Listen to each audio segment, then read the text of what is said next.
great for the community. It brings the community out. Hopefully Mother Nature works with us, but everybody's here, the student bodies, our first couple of days of school for both of us, they're all filling the stand. So pretty unique situation. Couldn't think of a better way to start the season if you're a player. Coach, obviously, when you look at the history of this rivalry, it leans obviously heavily towards Alter, but I think you guys have won like 4 of the last 5. You've won the last 2. When you took over the program, what was like?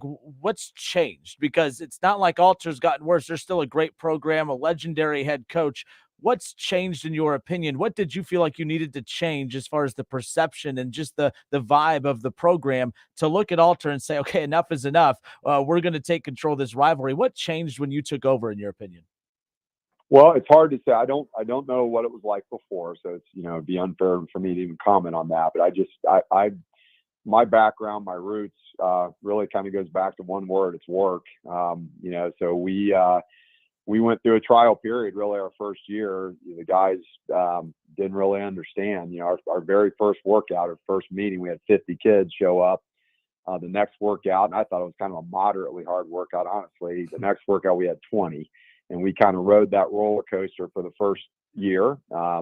We competed, but we ended up 1-9. And I think guys finally figured out, going into year 2, we have to make a commitment and put the work in before anything good is going to happen. We jokingly talk about, and I know it's cliche as all get out, but the only place that work or success comes before work is in the dictionary. So we use that a lot just to kind of remind them that it takes a lot of effort. You have to pay the price to be able to have success on the game field. And I think that was big. We had a pretty good group of seniors that year and juniors that just decided they'd had enough, and they put the work in. We had over 50 at every workout that year, and it just has kind of snowballed from there. I think the expectations of the program, what you have to do when you're here, and the commitment you have to make, our guys are willing to do that. And typically you're going to have success if you do that. If you don't, you won't.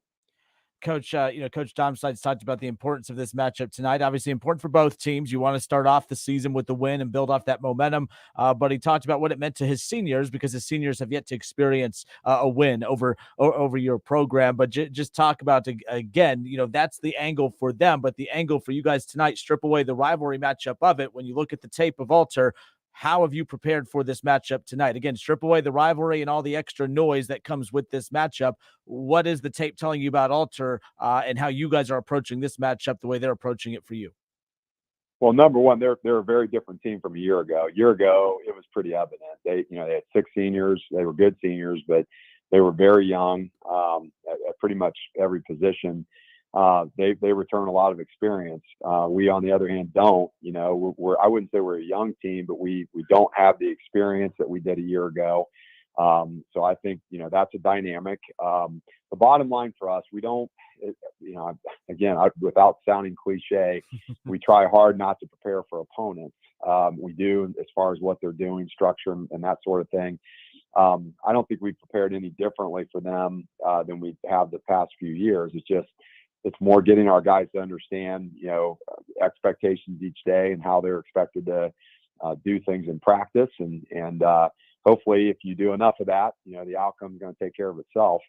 So that's what we're hoping for tonight. But we know we're going to have our hands full. I've seen him on film, and the quarterback is outstanding. He's only a junior. I wish he was a senior, but he's got a slew of wideouts to throw to, and they, really good line. The line this year is dramatically different on offense, and then they're just scrappy on defense. And Coach Tom Alick does a great job with his staff preparing them.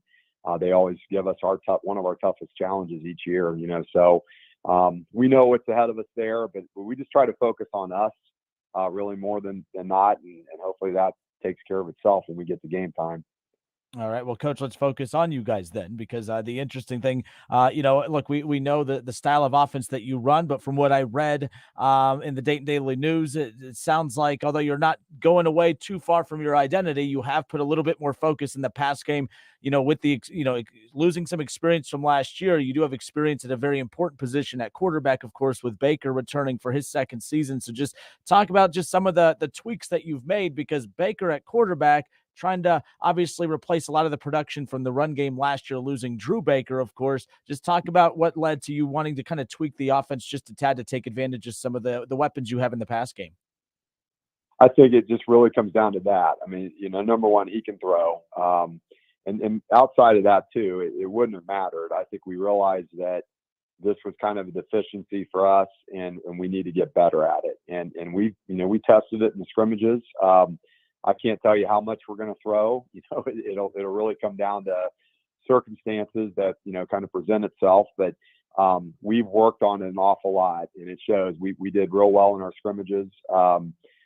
Throwing, and I think running too. I don't know. It's hard to say. Do we need to be more balanced? I know there's times that we're going to have to throw, and we need to be efficient with it. I think that was kind of the driving force, and the fact that Brock can throw it. And we have some guys that we can throw it too.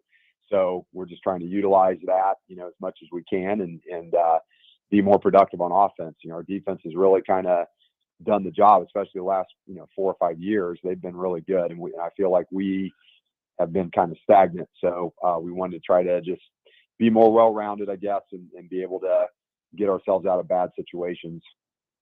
Coach, last thing on the way out, again, Fairmont head football coach David Miller hanging out with us here. It's our Buffalo Wild Wings pregame show. Week 1 of the high school football season. We're getting set for Fairmont and Ultra coming up right here on 1410 ESPN Radio and 101.5 Hank FM.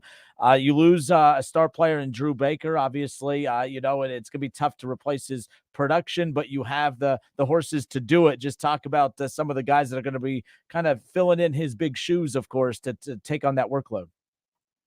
Well, we talked. Initially it was kind of going to be more of a committee. I think it still is. I think early on it was maybe going to be more that way at that position, fullback. Justin Turner has pretty much asserted himself as a starter, and has had really 2 good scrimmages. He's had a great summer. He's a tough kid. He's a hard nose. Kind of has the ability to find some creases in there that are uncanny. So we feel like we're in good hands there. Backing him up as a freshman, going to be really good. Damian Patton. And, I'm not sure how much time he'll see tonight, but he's right there. And then we also work Cameron Payne there as well. So he'll be somewhere in our backfield at different times. He's obviously a starter on defense. But when I said kind of more by committee, it kind of became more just, not so much the fullback, the offense we run, is the triple option. So we have other people, including Brock Baker, Asa Dunleavy, Zach Gagel will start at running back, and we'll rotate some other guys in there as well. But Logan Doty, another young freshman that has shown some promise here that we'll probably get in the mix a little bit as well. But so there's a lot of names I just threw out. and really, here's the bottom line. It doesn't matter what any of those guys do if the guys up front don't get it done. So we have a good line. Our line coaches, Coach Feldmeyer, Coach Feltner, both do a great job with them. They're going to have to get the job done up front if we're going to do anything. Doesn't matter running or passing. All right, good stuff. David Miller, head coach of the Fairmont Firebirds, awesome enough to give us some time here this evening as we're just moments away from kickoff. Coach, best of luck. Thanks for your time ahead of your matchup tonight, and good luck the rest of the season as well. Thanks, Justin. All right, more of our Buffalo Wild Wings pregame show when we come back.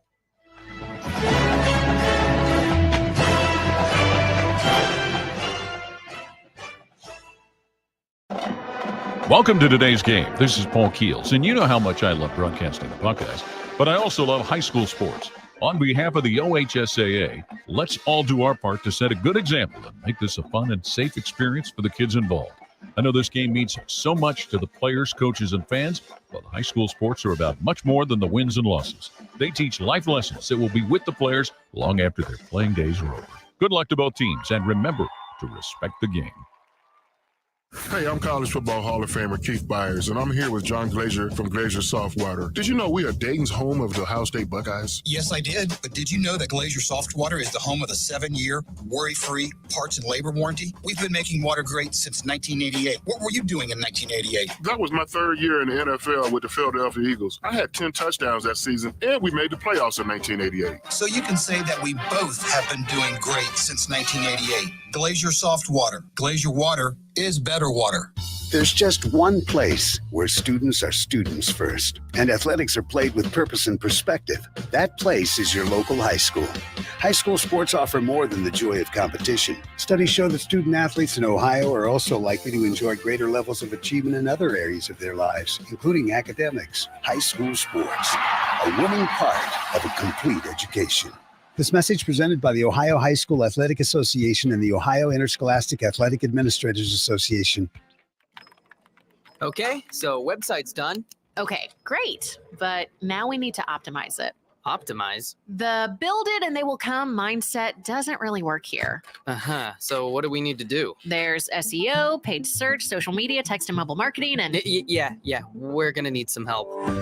There's SEO, SEM, targeted display, location targeting, social media advertising, OTT, and CTV.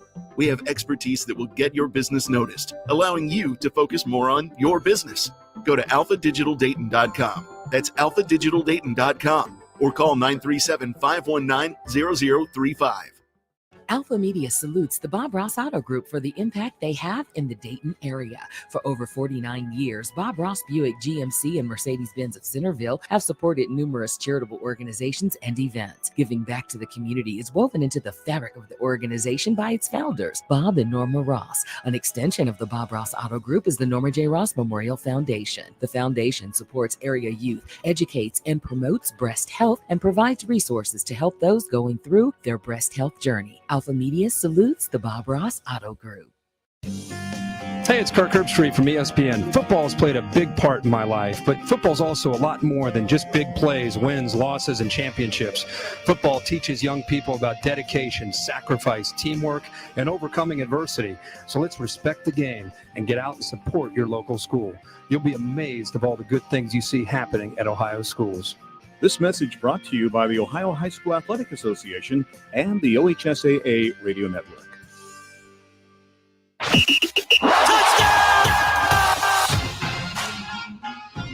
All right, good stuff. I appreciate the head coach of the Fairmont Firebirds, David Miller, for joining me here on the Buffalo Wild Wings pregame show. I'm Justin Kinner. I'll have all of the play-by-play action coming up for you here for our ESPN Dayton High School Football Game of the Week. We appreciate all of our 1410 ESPN radio listeners and our 1015 Hank FM listeners who were awesome enough to allow us to invade your space a little bit, bringing you high school football action each and every week. The biggest matchups in the Miami Valley every week, every Friday moving forward. But we kick it all off here. The biggest rivalry in the Miami Valley, the Fairmont Firebirds, the Alternites, right here, week 1, ESPN Dayton High School Football Game of the Week. That wraps up our Buffalo Wild Wings pregame show. It's now time for kickoff, and that's where we turn our attention towards right now. We'll step away for a few moments. When we come back, both teams making their way out onto the field now. We'll have kickoff on the other side, the kickoff to the 2023 high school football season. It's finally here. It's officially here, and we have it for you coming up on the other side. Thank you for listening to our Buffalo Wild Wings pregame show. It's our ESPN Dayton High School Football Game of the Week. The Alternites, the Fairmont Firebirds, kickoff next.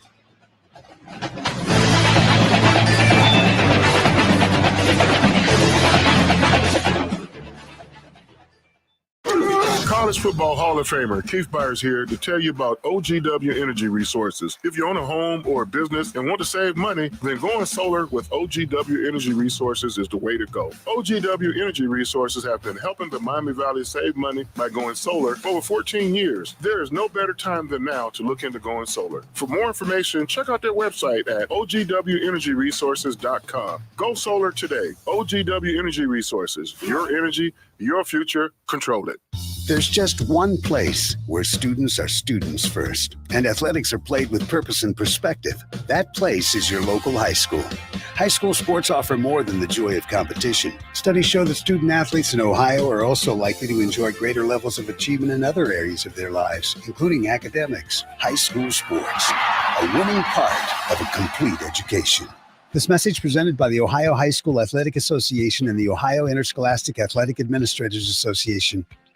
Ray Magliozzi here for eBay Motors. So you ordered a new air filter for your car. You try to install it, but it doesn't fit. So you take a little bit off the sides. What, still doesn't fit? Well, you could try to sit on it. Or get it right the first time with eBay Guaranteed Fit. When you see the check, you know that part's going to fit. Air filters, brakes, headlights, over 122 million parts. Get the right parts at the right prices. eBay Motors, let's ride. Eligible items only. Exclusions apply.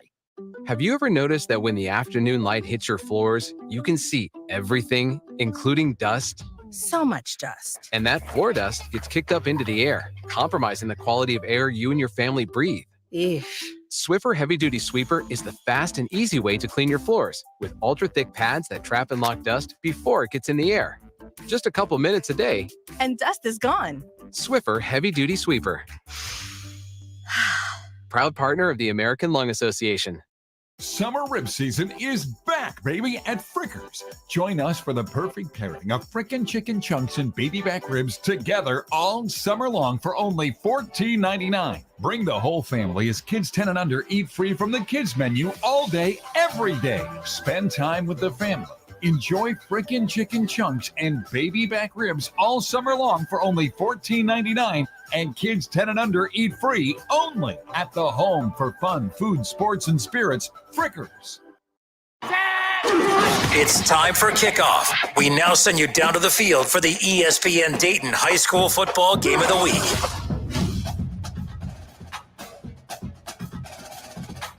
All right, everybody, we welcome you in. Week 1 of the high school football season is officially off and rolling here. The Fairmont Firebirds taking on the Ultra Knights. The Ultra Knights receive the kick, and now they'll take over at their own 20-yard line. 1st and 10 for the Ultra Knights, their first offensive drive of the 2023 season. And, of course, the Ultra Knights offense led by star quarterback, junior quarterback Gavin Connor. Gavin Connor lines up in the shotgun. He's going to hand this one off. Spin move inside. It breaks a couple tackles, and he's going to be taken down right around the 30, about the 31-yard line. So a nice move of the chains right there, of course, for the Ultra Knights. A very good opening play to kick off the 2023 season, and that's going to set up a fresh set of downs. 1st and 10, ball at the 31, an 11-yard gain. Off and rolling here, quarter number 1. If you're just joining us, we welcome you to our ESPN Dayton High School Football Game of the Week. 101.5 Hank FM, and of course 1410 ESPN Radio. Gavin Connor lines up in the shotgun. Going to send a man in motion. That's Andy Duplain going from left to right now. Gets the snap, drops back, has plenty of time, throws on the run. He connects. That's Jimmy Nagel. Nagel going to be tackled and taken down, about a 3-yard gain there. And Nagel receives the opening catch of the season for the Ultra Knights. Nagel going to make his way off the field and rotating in. That's number 4, and John Thiemann. 6'3", senior wide receiver. It's going to be 2nd down, 7 yards to go to pick up the first. 2nd and 6, my apologies. Ball at the 35. 11:01 to go here in the first quarter. Ultra received the opening kick. Gavin Connor awaits the snap. 12 seconds on the play clock. He gets it off. This time goes right back to the run game.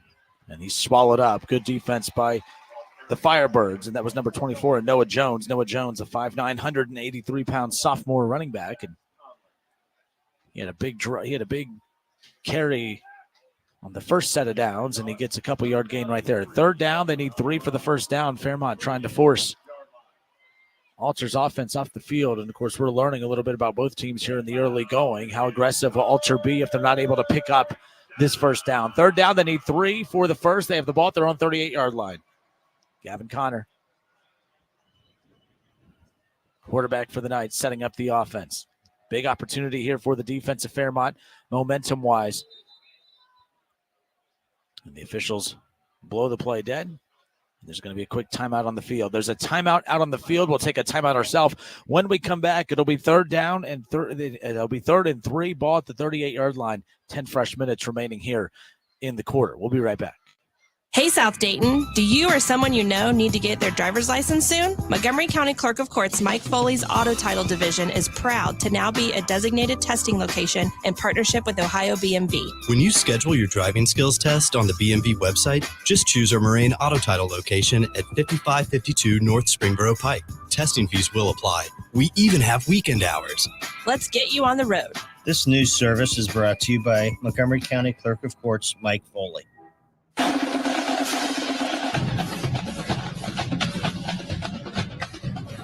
All All right, and we are back. Third down. They need 3 for the first down. The rain's starting to come down pretty heavy, and that could impact the passing game. Of course, Alter has the advantage there. Connor Phillips lines up. Ball to 38. Third down. They need 3 for the first. Awaits the snap. Rain coming down hard. Rolls out to his left. Pitches it to the outside. The ball is loose. Still loose. There's bodies diving up.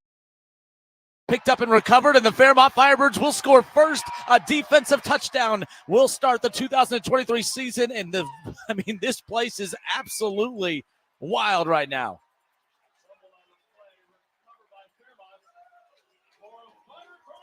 And just like that, the Firebirds lead it 6-0 and are an extra point away from a 7-0 advantage over Alter. If you remember a year ago in this matchup, it was a sloppy start for both teams in the opening half. Lots of turnovers. And then, of course, Fairmont blew it all open in the second half. But right now they opened it up with a touchdown before their offense even reaches the field.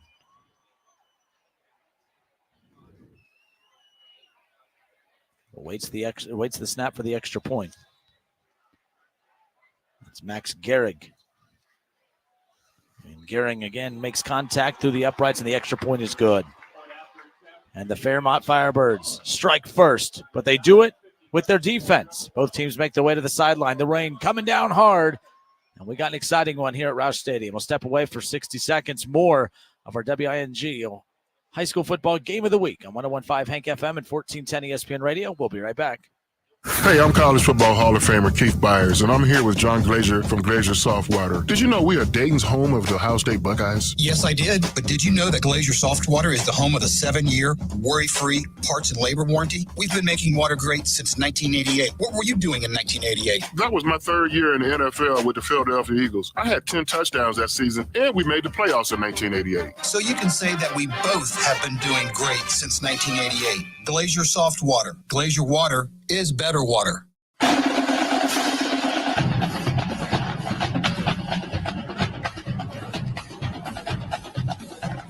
right, we welcome you back. Justin Kinner with you here on the call this evening from Roush Stadium. Thursday night football, of course. It's our ESPN Dayton High School Football Game of the Week coming at you live on 101.5 Hank FM and 1410 Wing AM.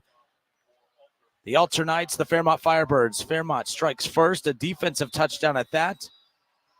Alter and Connor Phillips looked like they were doing a very good job moving the ball up and down the field, but that turnover, of course, kills all momentum. What I'm fascinated about is to see just how Alter responds following that turnover. Are they going to be able to kind of shake that off, of course? And you're going to see mistakes like that, especially early in the season.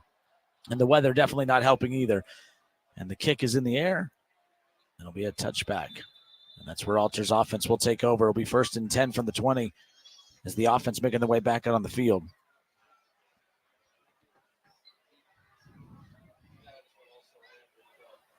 So it'll be 1st and 10, ball at the 20. 9:50 to go here. Fairmont leads at 7-0.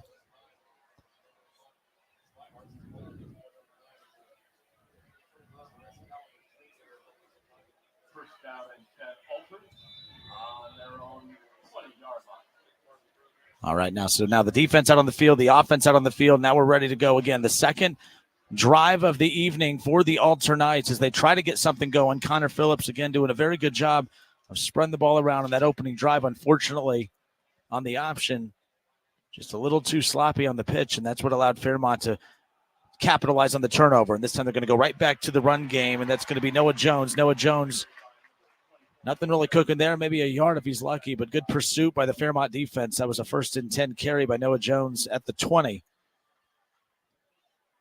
And that's going to bring up 2nd down now. 9:32 to go. Fairmont leads at 7-0.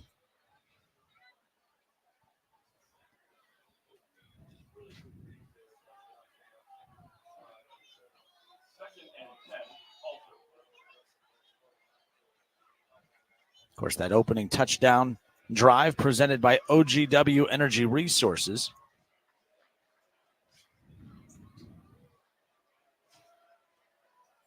And the extra point presented by Orion Sports Medicine, and another run, another carry, and of course another big stop by the defense of Fairmont. Very big up front. Again, we talked about with the identity of this Fairmont team being on the side of the being on the defensive side of the ball. We talked with Coach David Miller in the pregame. And he emphasized the importance of the experience they have on the defensive side of the ball, and they're going to have their hands full against a very explosive Alter Knights offense. And already starting the game with a defensive touchdown. And that's really what allows Coach David Miller to be able to run his offense to perfection. When you give this Fairmont team a lead and they're able to utilize their strength, which is that run game, a strength that we have yet to even see because their offense has yet to make it out of the field. 7-0 Fairmont leads it. Third down. They need 12 for the first down. Talking about the alternates. Connor Phillips fakes the handoff, steps into the throw. He's hit as he throws. The ball overthrown, and it's intercepted. The second turnover of the evening for the alternates. Connor Phillips stepped into the throw, was hit, and coming down with the interception, the Fairmont Firebirds, the second turnover of the evening. And now we'll get a chance to see the Fairmont Firebirds offense for the first time here tonight, and we'll see if they're able to build off the momentum that their defense has established here in the early going. Connor Phillips already 2 turnovers, the junior quarterback. A lot of anticipation about watching the growth of him. I don't think this is an indictment on him at all, but again, a very sloppy start. It's kind of tough to really get going in the pass game. The rain coming down pretty hard, and I think that's what really suits the strengths of this Fairmont team. As we know, they love to execute the triple option, or and as far as that goes, we talked with Coach Miller, who's going to effort to implement more in the passing game. But when you have a 7-0 lead, the rain's coming down as hard as it is.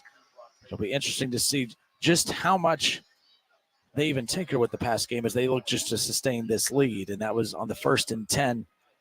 Carry up the middle for a couple-yard gain. 2nd and 8 now coming up. Ball at the 46 near midfield. 7:52 to go here in the opening quarter.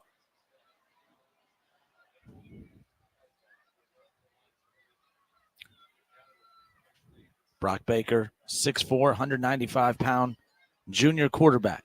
Second-year starter for Coach David Miller in the offense. And again, that's a lot of production from last year. We talked about Brock Baker, but the absence of Drew Baker, no longer here with the Fairmont Firebirds. That's a lot of production that they have to replace. But right now, the offense for Fairmont looks pretty confident. Another couple-yard gain, continuing to move the pile a little bit. That's going to bring up third down now. 7:16 to go here in the opening quarter. Third down, they need 4 for the first.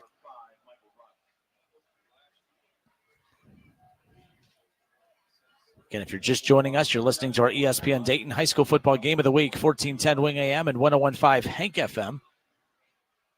The alternates, the Fairmont Firebirds, the Battle of Kettering here tonight. That's how we kick off our 2023 season. Third down, they need 4 for the first. Brock Baker lines up under center. There's 3 seconds on the play clock, 2 seconds, 1 second. They just get it off. He tucks and goes, and I do see flags kind of making their way out, and we might see another turnover. That's right. That's the third turnover here in the opening quarter combined between both teams.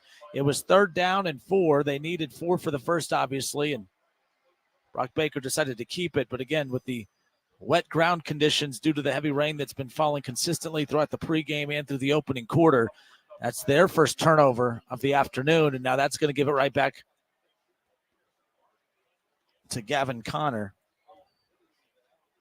and the alternates.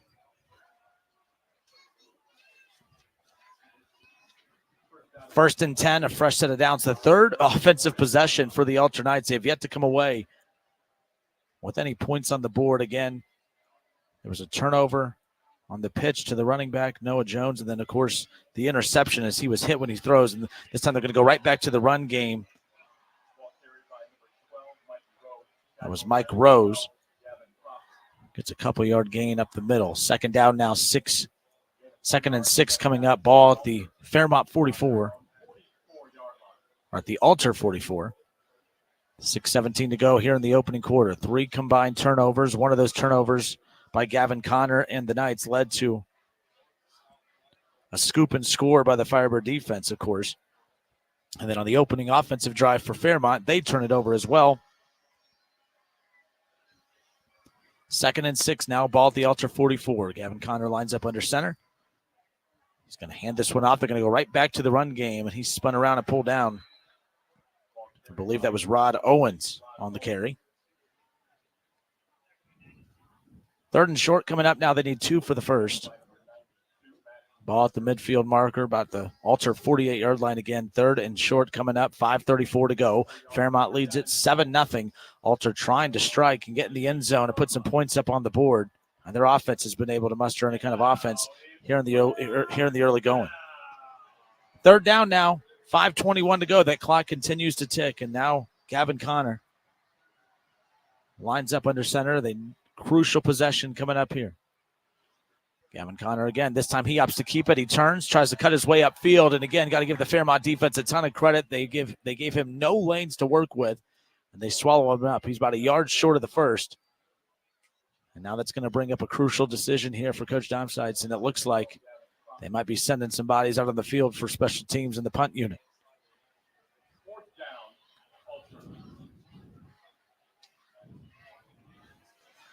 Cameron Payne for the Firebirds dropping back to receive the punt, and he's lining up right about the 11, 10-yard line again on their side.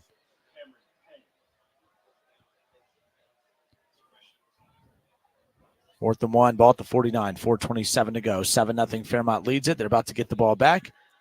No, he's going to tuck it, and again, you have to pay attention to that. That's going to be enough for the first down and then some, and a little special teams trickery right there. Colin Wiener again rolls out to his right, tucks it, and makes his way out of bounds, and that's good enough to move the chains and extend the drive here. Alter doing everything in their power to try to put the ball in the end zone to tie this game up, but right now, moving the chains, slowly making their way up the field. A fresh set of downs now coming up, 1st and 10.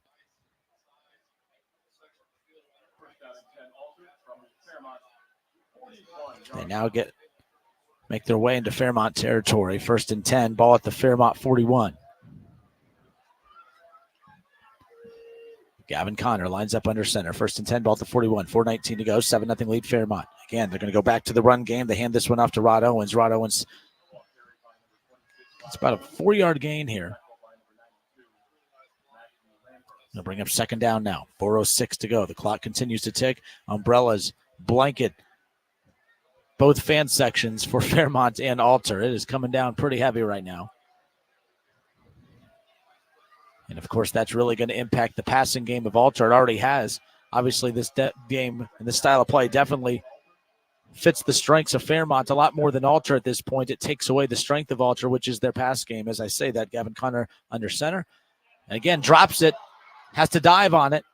And it was 2nd and 6, and now going to be 3rd and long coming up, but there is some laundry on the field. We'll wait to see what the call is here. Gavin Prophet with the tackle there for Fairmont. So 3:22 to go here in the opening quarter.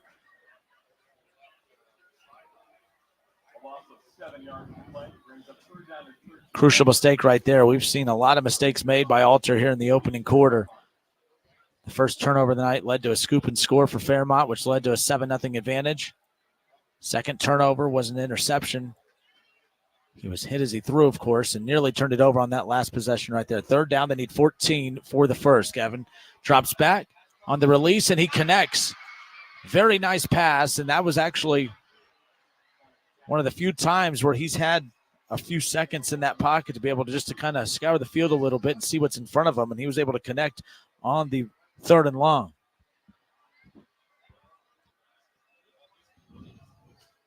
They haven't moved the chains. I believe he might have just come up a yard short. Nope, the official said no, move him. So a fresh set of downs coming up. That was a big-time conversion on that 3rd and 14. Now it's a 1st and 10, ball at the 31 on the Fairmont side, so we'll see how they are able to respond here.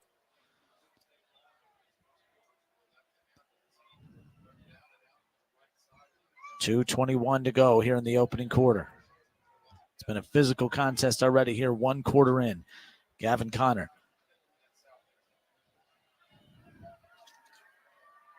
Lines up. Rod Owens to his left. He walks in, hands it off. Owens, ball in his right hand. He tucks it and runs, and he's pulled down. Couple-yard pickup. Rod Owens has been very consistent here in the opening quarter for Alter.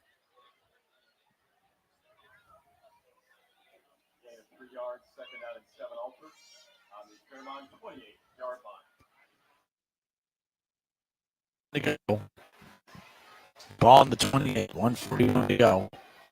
Again, it was 3rd and long. They needed 14 a couple plays ago, and that time in that he stepped up into the throw and was able to connect the pass attempt, and now rushed with and 3-yard gain on the 1st and 10, and now 2nd and 7 coming up. Fairmont 28. This time they're going to go right back to Owens. Owens And a side steps there, but again, the stingy defense of Fairmont not allowing him to burst to the outside. That was Rod Owens again on the run attempt there. Sets up another 3rd and 9 situation here. We saw them convert on the 3rd and 14. Do they have another big-time play up their sleeve here to extend this drive?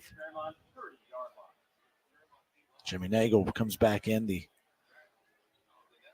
6 foot, 159-pound wide receiver for the Alternites. And now we'll see as they line up on the far hash line now. So 3rd and 9. We're under a minute to go here in the opening quarter. 3rd and 9, ball at the Fairmont 30. Gavin Conner lines up, gets the ball, drops back, avoids pressure, throws on the run, and he connects. He connects with number 8 and Andy Duplain. And again, still short of the first down. But Conner showing he could be comfortable in that pocket, step up, avoid pressure. He was able to get that dump pass in and pick up a few. But now that's going to bring up 4th down. They need 6 for the first. And I don't think we're going to see another play here in the quarter. 5 seconds remaining. And Alter going to let that opening quarter clock run down to 0. And that's will do it. After 1 quarter of play, the Fairmont Firebirds lead at 7-0. Neither offense has been able to get anything going offensively, but a scoop and score on the opening drive turnover by the Alternites led Fairmont to jumping on the board first. They lead at 7-0. Second quarter action coming up next. You're listening to our ESPN Dayton High School Football Game of the Week, 1410 Wing AM and 101.5 Hank FM. We'll be right back. Everybody knows that Roosters is a fun, casual joint with their award-winning waitstaff, great food, fun, and laughter. It's a quick stop on the way home to sit back and unwind. It's a front row seat to the big game. Roosters is where you, your family, and friends can order pizzas, sandwiches, salads, and more. And the home of award-winning wings that are fresh, never frozen, and so big you won't believe it. It's your family's other dinner table. Roosters, a fun, casual joint, and the official wing sponsor of Ohio State Athletics. Welcome to today's game. This is Paul Keels, and you know how much I love broadcasting the Buckeyes, but I also love high school sports. On behalf of the OHSAA, let's all do our part to set a good example and make this a fun and safe experience for the kids involved. I know this game means so much to the players, coaches, and fans, but high school sports are about much more than the wins and losses. They teach life lessons that will be with the players long after their playing days are over. Good luck to both teams, and remember to respect the game. There's just one place where students are students first, and athletics are played with purpose and perspective. That place is your local high school. High school sports offer more than the joy of competition. Studies show that student athletes in Ohio are also likely to enjoy greater levels of achievement in other areas of their lives, including academics. High school sports, a winning part of a complete education. This message presented by the Ohio High School Athletic Association and the Ohio Interscholastic Athletic Administrators Association.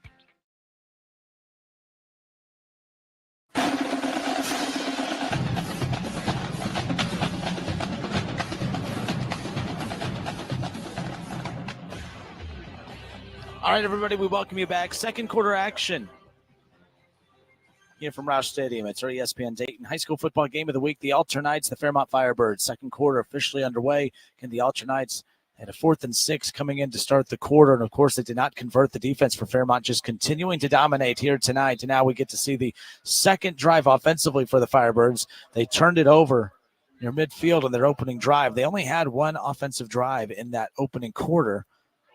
They forced a turnover on the opening drive for Alter. Of course, the scoop and score led to a 7-0 lead.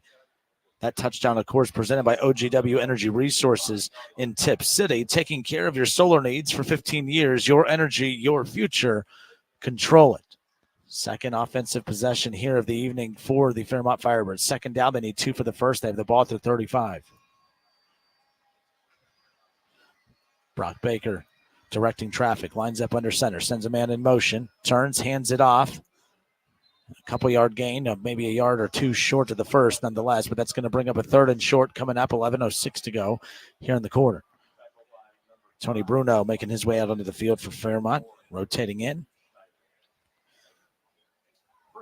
Tony Bruno, 155-pound, 5'11" wide receiver, a junior. And my apologies, he was able to make it to the first down marker. So fresh set of downs now. 1st and 10, ball to 37. 7-0 lead for Fairmont. Clock continues to tick down. They are in no hurry. They are going to eat as much of this clock as possible. And they hand this one off up the middle, and another couple-yard gain here. And again, Fairmont just methodically moving the ball down the field, doing what David Miller teams do, and that's continue to dominate in the ground and pound. The one thing that makes Fairmont so dangerous is the fact that, yes, they are going to control the clock with their run game, but they have a very good weapon in Cameron Payne to keep an eye out for. In fact, he was lining up to receive the punt a couple possessions ago for Alter, but Alter on the fake went for it and converted. But that would have been the first time we got to see the ball in the hands of Cameron Payne. We just haven't seen that yet. 2nd and 4 now, ball at the 43. Brock Baker lines up under center. Hands this one off, and got to give Alter a lot of credit. They swallowed that up. They sniffed that a mile away, and now that's going to bring up a crucial down here. 9:45 to go.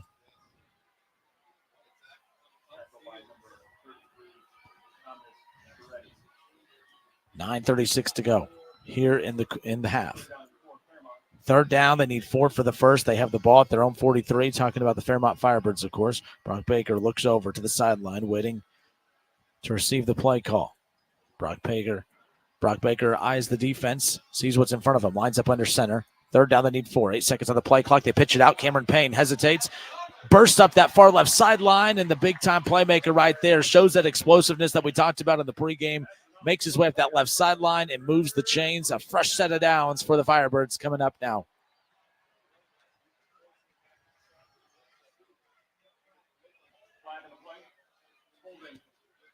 But unfortunately for Fairmont, I did not see the flag that was thrown out, but Cameron Payne at that 15-yard burst up that far left sideline from where we're sitting. We thought it was going to be a first down, but the holding was going to bring that play back. That's the most impressive play that we've seen so far in the opening half for Fairmont, but nonetheless, 3rd down.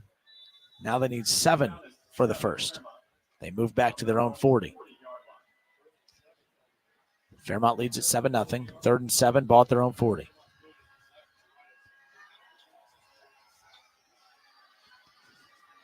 Ten seconds on the play clock. Brock Baker sends a man in motion. The man in motion, they're going to go right back to Cameron Payne. Cameron Payne tries to make something happen up the opposite sideline, but comes up a yard or two short of the first. And nonetheless, now the Coach David Miller and the Firebirds have a decision to make because they're at that midfield marker. And it's 4th and short. Ball at the 46. 8:44 to go. Fairmont leads it with that one possession lead. Maybe that allows them to be a little more aggressive here, and that's exactly what's going to happen unless they try to find a way to maybe get the defense to jump off sides.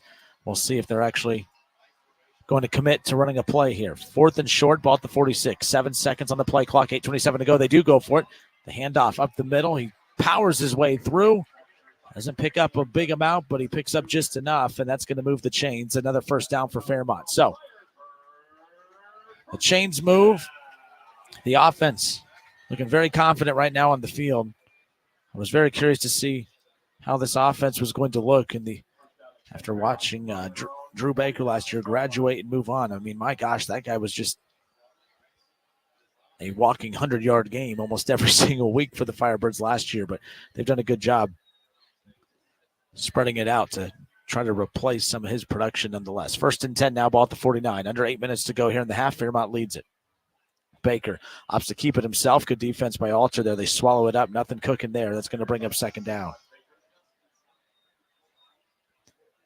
If you're listening on 1410 Wing AM, 1015 Hank FM, or on any of our streams, we welcome you in here. It's our ESPN Dayton High School Football Game of the Week, the Battle of Kettering. Alter Fairmont. Fairmont has won the last 2 matchups against the Alter Knights. They've won 4 of their last 5. And we talked about that with Coach David Miller in the pregame, and we'll talk more about that with Jeff Gilbert coming up from Press Pros Magazine and Dayton Daily News here at our halftime show presented by Roosters. So that's coming up here at the half. 7 minutes to go here in the first half, though. 2nd and 9. And there's some laundry being thrown out on the field.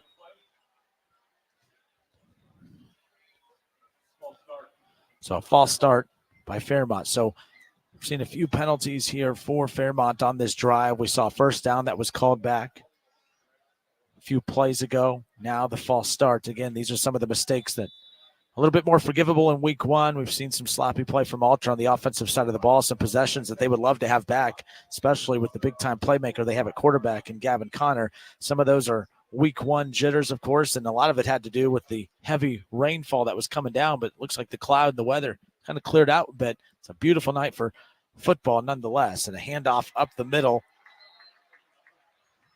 That looks like the handoff was good enough for about a 4-yard gain.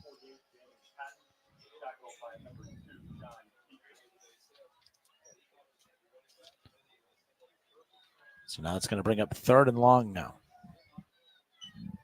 3rd and 7. Ball at the 47. 6:30 to go. Fairmont leads at 7-0.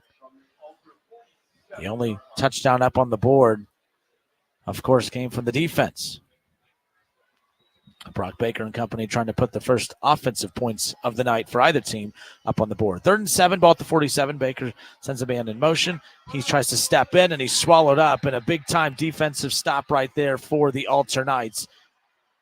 We saw the last time it was 4th down that they were aggressive and went for it, but that was a 4th and short situation. This is 4th and 9 now, and it looks like Alter going to drop a man back to receive the punt, and it looks like that's number 15 in Colin Weiner.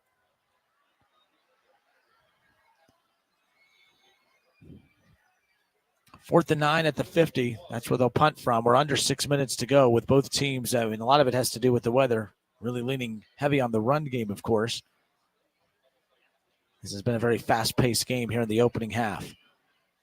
Ball snapped, and the punt sent high in the air. And as we talked about, Weiner awaits to receive the kick. And he's going to take it, and he's going to catch it at the 5, and he's going to run out of bounds just short of the 20. And now we'll get a chance to see Gavin Connor and the Alter Knights offense out onto the field. I know we've seen them about 2 or 3 times already tonight, but I feel like now that the weather has cleared up and the rain is not pouring down in the eyes of all the players on the field, this might be a first real glimpse of what this offense is made of for Coach Domsites and his Alter Knights offense. So we'll have a chance to see it here. 1st and 10, ball at the 15. 5:17 to go here in the first half. The Knights looking to get on the board for the first time here. Remember, they were shut out in the first half last year. It was a 7-0 lead for Fairmont last year at the half, and then, of course, flipped that switch and just opened it up in the second half, but we're still moments away from that. 5:17 to go here in the half. Gavin Connor awaits the snap. Lining up in the shot, he gets the snap, and he hands this one off, and the ball is loose again. It's a scoop. Not a score, but he's taken down inside the 10-yard line, and that was number 24 in Logan Wilkins who picked up the turnover. You have got to be kidding. Another turnover for the Alter Knights. Coach Domsites cannot be happy right now. Things falling apart for Alter. The only thing that they have going for them is that you look up at the scoreboard, you're only down 7-0. You're still within striking distance, but man, oh man, they cannot get anything going offensively. And now what unfortunately that does for Alter is that gives the ball right back, but it gives the ball right back to Fairmont, who has not sniffed the red zone here tonight, but now finds themselves taken over where the turnover was in a 1st and goal situation. They have the ball at the 9-yard line. 5:10 to go. Fairmont leads it 7-0, and now they're looking to add to that lead.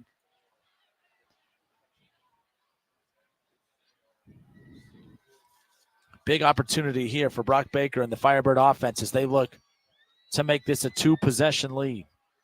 9 seconds on the play clock. Now down to 6. Motion, he turns. He opts to keep it himself. He tucks it and goes. He's just a yard or 2 short of the touchdown, but that's going to bring up a 2nd and goal coming up. 2 yards out potentially, and maybe a play away from taking a 2-possession lead at 7-0. And now they have the ball at their at the Alter 1-yard line. The story of the night thus far has been this Fairmont defense, and man, this has been a eerily similar start to the Battle of Kettering that we saw last year as well. 1st and goal now, or 2nd and goal now. 13 seconds on the play clock. Brock Baker scouring the defense. 5 seconds on the play clock now. Lines up under center. He's just going to tuck it and go, and that's the 2nd touchdown of the evening for the Fairmont Firebirds, but the first offensive touchdown of the evening. Fairmont takes a 13-0 lead. That touchdown right there for the Fairmont Firebirds, presented by OGW Energy Resources. OGW Energy Resources in Tip City, taking care of your solar needs for 15 years. Your energy, your future. Control it.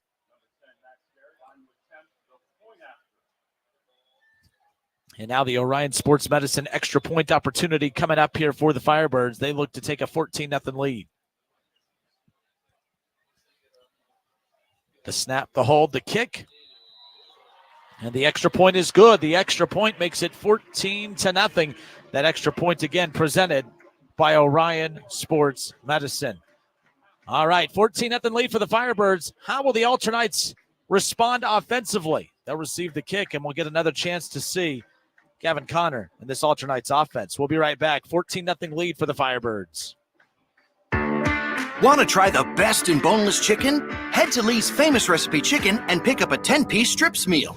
With 10 freshly marinated, honey-dipped, hand-breaded breast strips, 2 irresistible large sides, 5 fluffy biscuits, and 3 dipping sauces, it's the best in strips and a meal to match.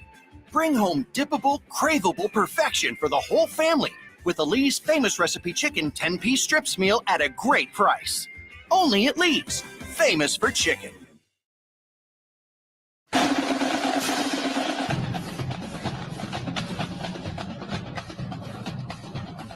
What a wild first half it has been here at Roush Stadium. Again, the Fairmont Firebirds jump out on top 14-0 over the Alternites. The Alternites at times have looked like the more explosive offense, but turnovers. 3 first half turnovers for the Alternites. 4 combined turnovers between both teams here in the opening half. But that last turnover, outside of that first turnover that led to the scoop and score to put Fairmont on the board to make it 7-0 in the early going of the first quarter, that turnover was inside the 10. And of course, it only took 2 plays for the Fairmont Firebirds to punch it into the end zone, the first offensive touchdown of the 2023 season. 14-0 lead for Fairmont as they get set to kick off. Alter with 4:22 to go, trying to find a way to muster up a scoring drive here, and that ball is going to roll through the back of the end zone. And now we'll get to see the Alternites offense take over at the 20. This is one of 4 games here in the Miami Valley. If you would like to keep up with some of the top scores around the Miami Valley, not just tonight, but tomorrow night as well, head to 937sports.com for live up-to-the-minute score updates for our high school football scoreboard presented by Frickers. Shout out to Frickers, of course. They always step up, and they're always a part of all of our live programming here on 101.5 Hank FM and 1410 ESPN Radio. And they also are helping us bring to you our high school football scoreboard at 937sports.com. We'll take a look at some of those scores at halftime coming up here around the corner. 1st and 10 at the 20 for the Alternites offense. It'll be interesting to see if Gavin Connor, what the confidence level is like after leading an offense that has turned the ball over 3 times this far. And I'm not piling on top of the kid at all, because I was actually really excited to watch him play. And I do not think that this is, an indictment of who he is as a player. I'm actually fascinated by when players have games like this.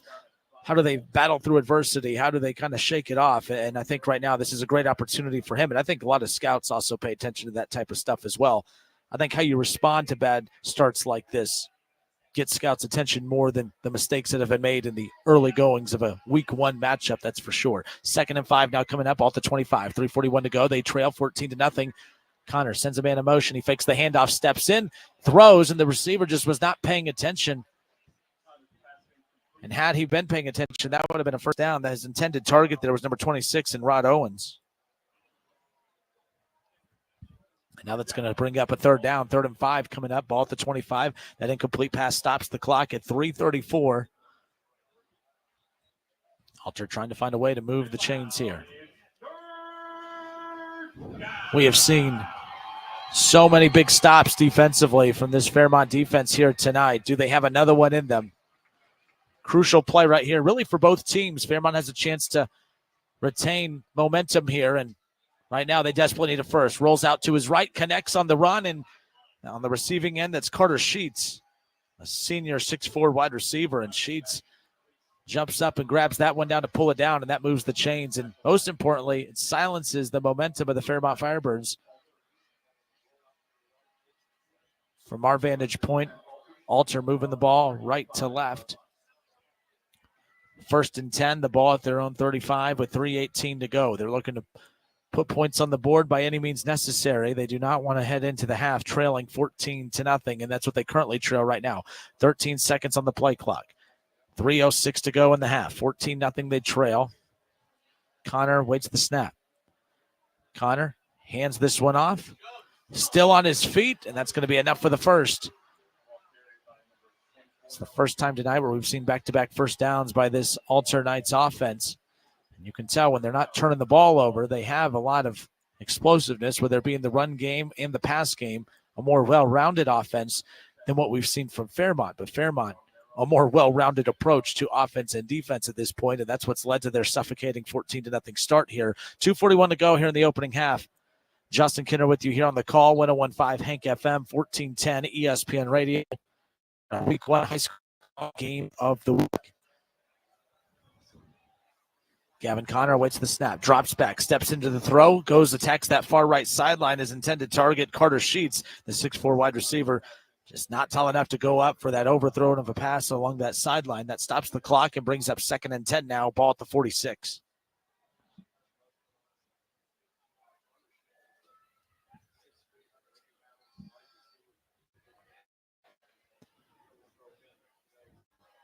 Make sure you keep it locked in here. We're 2:24 away from our Roosters halftime report.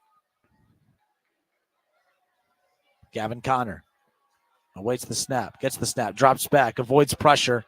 Good block by number 71 for the Knights. Connor's going to tuck it and run and make his way up the sideline, pull down just inside on the other side of the 50, of course, and now they enter Fairmont territory.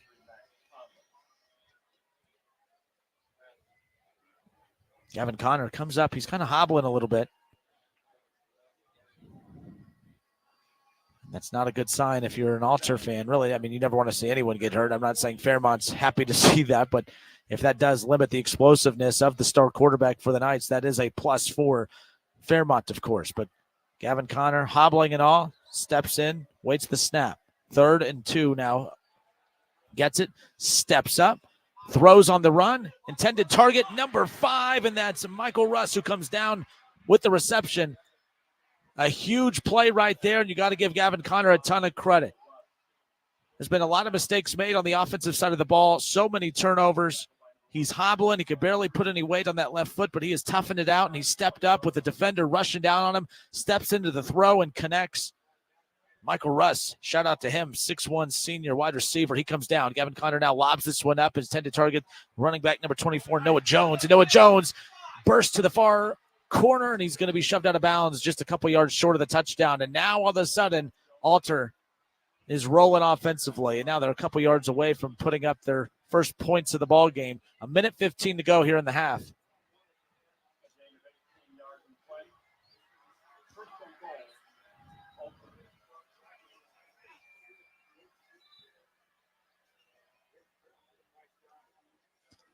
And now that's going to be a timeout out on the field.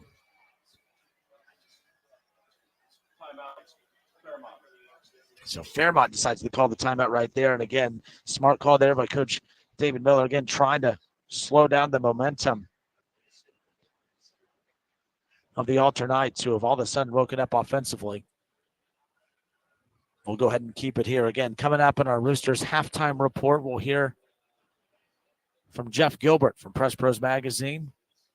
We caught up with him earlier today on the Kinner and Kev show on 1410 ESPN Radio.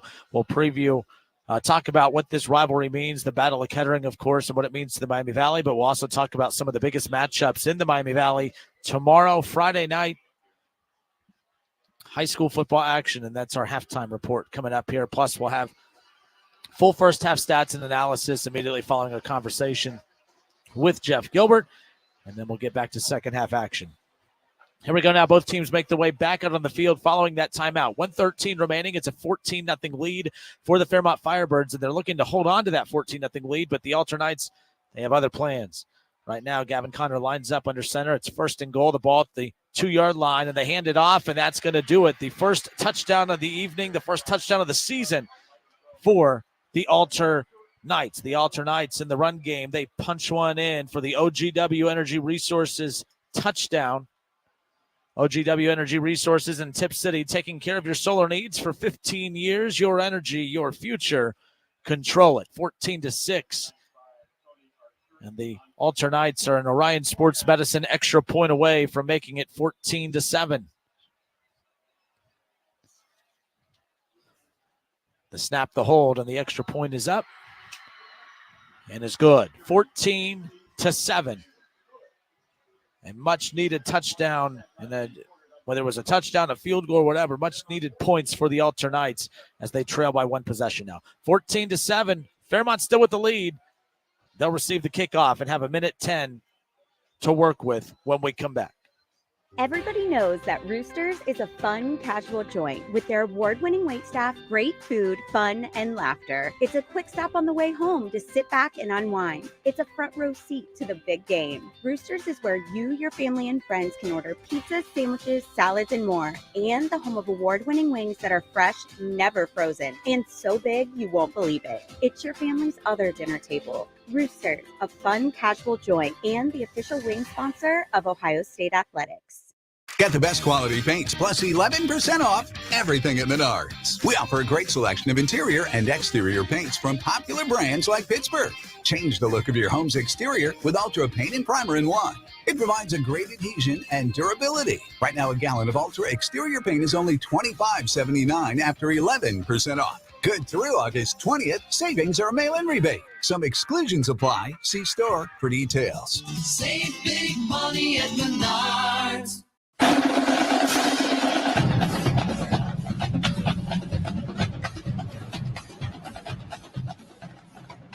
All right, everybody, we welcome you back here. 1:10 remaining here in the first half. 14-7. The Fairmont Firebirds lead it. They led it 14-0, but finally the Alternites and Gavin Connor, they were able to muster up a huge scoring drive. In fact, that's what the build-up about this Alter team has been all about. All offseason, all preseason, I've heard about the explosiveness of this Alternate offense led behind Gavin Connor, and we saw a little bit of it all. We saw the balance of the offensive attack, their ability to make plays on the ground, pick up crucial first downs with the run game. They score on that crucial run play, of course, but also the big plays through the air. Gavin Connor, I can't say enough about how impressed I've been with him, even with all the turnovers in the first half, for him to be able to step in the way he did and not let his confidence be shaken the way that I anticipated it to, and then also hobbling the way he was to step in and make some of those throws, even with defenses wearing down on him.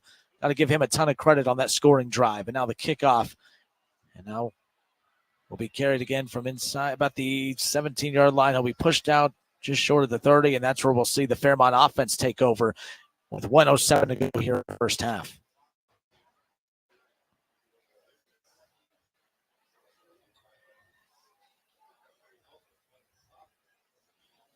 First and 10, ball at the 26-yard line. That's where we'll see Brock Baker and the Fairmont offense come back out. Curious to see the plan of attack here for the Fairmont Firebirds, because we talked with Coach David Miller. He talked about the emphasis of trying to open up the pass game a little bit. They're so known for their option attack, of course, but they have been working on the pass game. So it's one of those, do you want to risk a turnover here in the final minute 7, or do you want to take that lead into the half? I'm fascinated to see what the plan of attack is going to be. 1:07 to go, first and 10, ball at the 26-yard line. 14-7, Fairmont leads it. Brock Baker lines up under center. They have the ball at their own 26. They have to cover a lot of ground here. And Brock Baker fakes the handoff. He turns that far left corner, and he opts to tuck in and keep it himself. He's going to get about to the 33-yard line. It's about a 7-yard pickup right there, under a minute to go. And I think right now they're going to play it safe. So they picked up 7 yards on that. So 2nd and 3 coming up, ball on the 33, 43 seconds.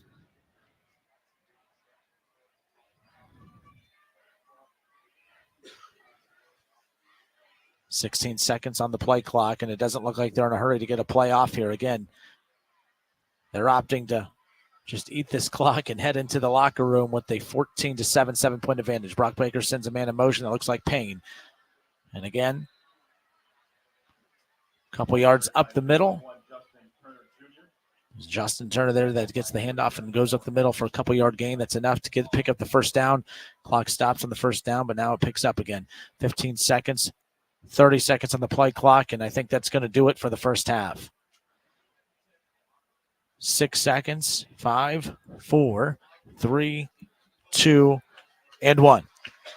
And that'll do it for one half of play. The Fairmont Firebirds at one point looked like they were going to take a dominating 14-0 lead into the half, but with 3 minutes to go, the Alternites and Gavin Connor go on one impressive drive, their first scoring drive of the afternoon. They turned the ball over 3 times. 2 of those 3 turnovers led to touchdowns for Fairmont, and it looked like that they were emotionally shot to kick off the 2023 season, but you got to give them a ton of credit. Coach Dom Seitz has to be pleased, considering the circumstances, and his team is only down 1 possession.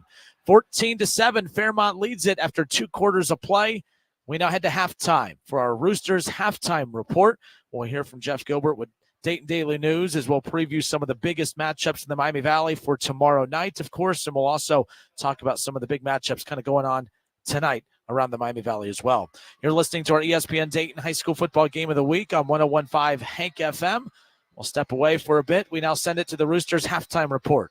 Everybody knows that Roosters is a fun, casual joint with their award-winning waitstaff, great food, fun, and laughter. It's a quick stop on the way home to sit back and unwind. It's a front row seat to the big game. Roosters is where you, your family, and friends can order pizzas, sandwiches, salads, and more. And the home of award-winning wings that are fresh, never frozen, and so big you won't believe it. It's your family's other dinner table. Roosters, a fun, casual joint, and the official wing sponsor of Ohio State Athletics. You have empty office space to fill or home office to create. You know what you need. You know what you'd like. But you also have a pretty good idea after you've shopped around the usual places what you need and what you like might not happen. Well, then you haven't been to Charles Larrick's Warehouse Outlet. Nobody has their selection. Nobody has their discounts. And every week, there's something new. If you need office furniture, Larrick's Warehouse Outlet can sell it to you for half the price and below manufacturer's selected prices. Half price and below on hundreds of items. Selection from budget to the best. Really, desks from $50 to $5,000. Filing cabinets from $25 to $500. Before you go anywhere else, do yourself a favor and come to Larrick's Warehouse Outlet. With 25,000 square feet of selection, you're not going to go anywhere else. Larrick's Warehouse Outlet at 23 McOil Avenue, Dayton. Open Monday through Friday, 9 to 6. Larrick's, continuing the tradition.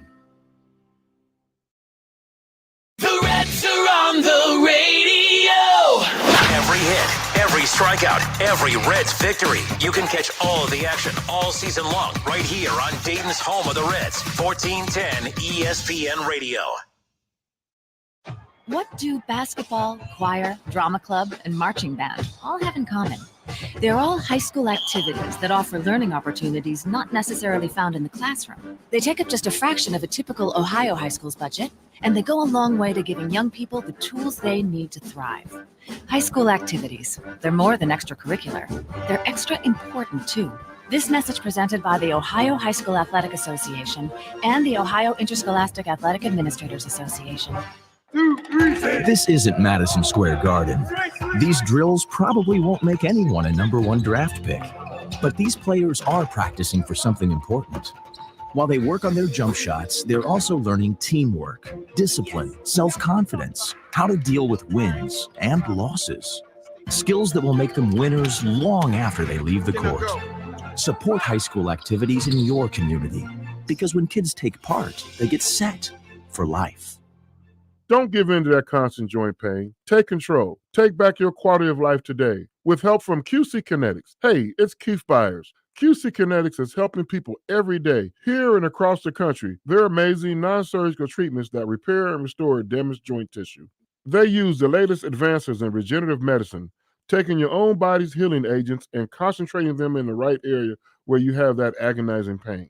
This incredible, non-invasive approach helps you take back control of your body, relieving the pain in your knees, hips, shoulder, or back. No invasive surgery, no harmful drugs or steroids, and no downtime.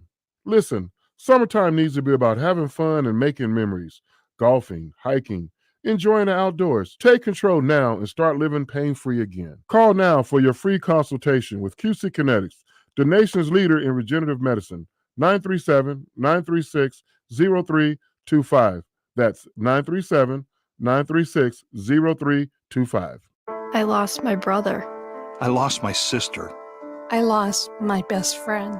Each year, Ohio loses some of its best and brightest to train car accidents. Everyone knows that crossing is bad. Stop signs and crossbucks just aren't enough. How can you help? Report bad crossings at angelsontrack.org. That's angelsontrack.org. Because bad crossings kill good drivers. Sponsored by Angels on Track, aired by OAB and this station. Reds fans, don't miss the Justin Kinner Show, weekday afternoons from 3 to 6 p.m. You'll get the latest Reds news, headlines, lineups, player features, and recaps. Don't miss a game or a show on Dayton's home of the Reds, ESPN 1410, Wing AM.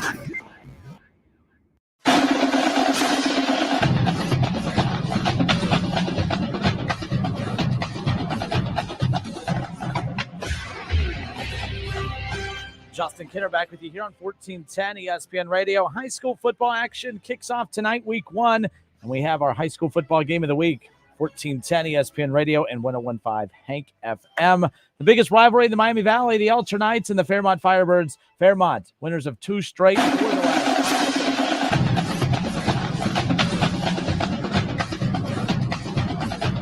All right, we welcome you back. It's halftime here. It's our week 1 high school football game of the week. We welcome you back. 1410 ESPN Radio, 101.5 Hank FM.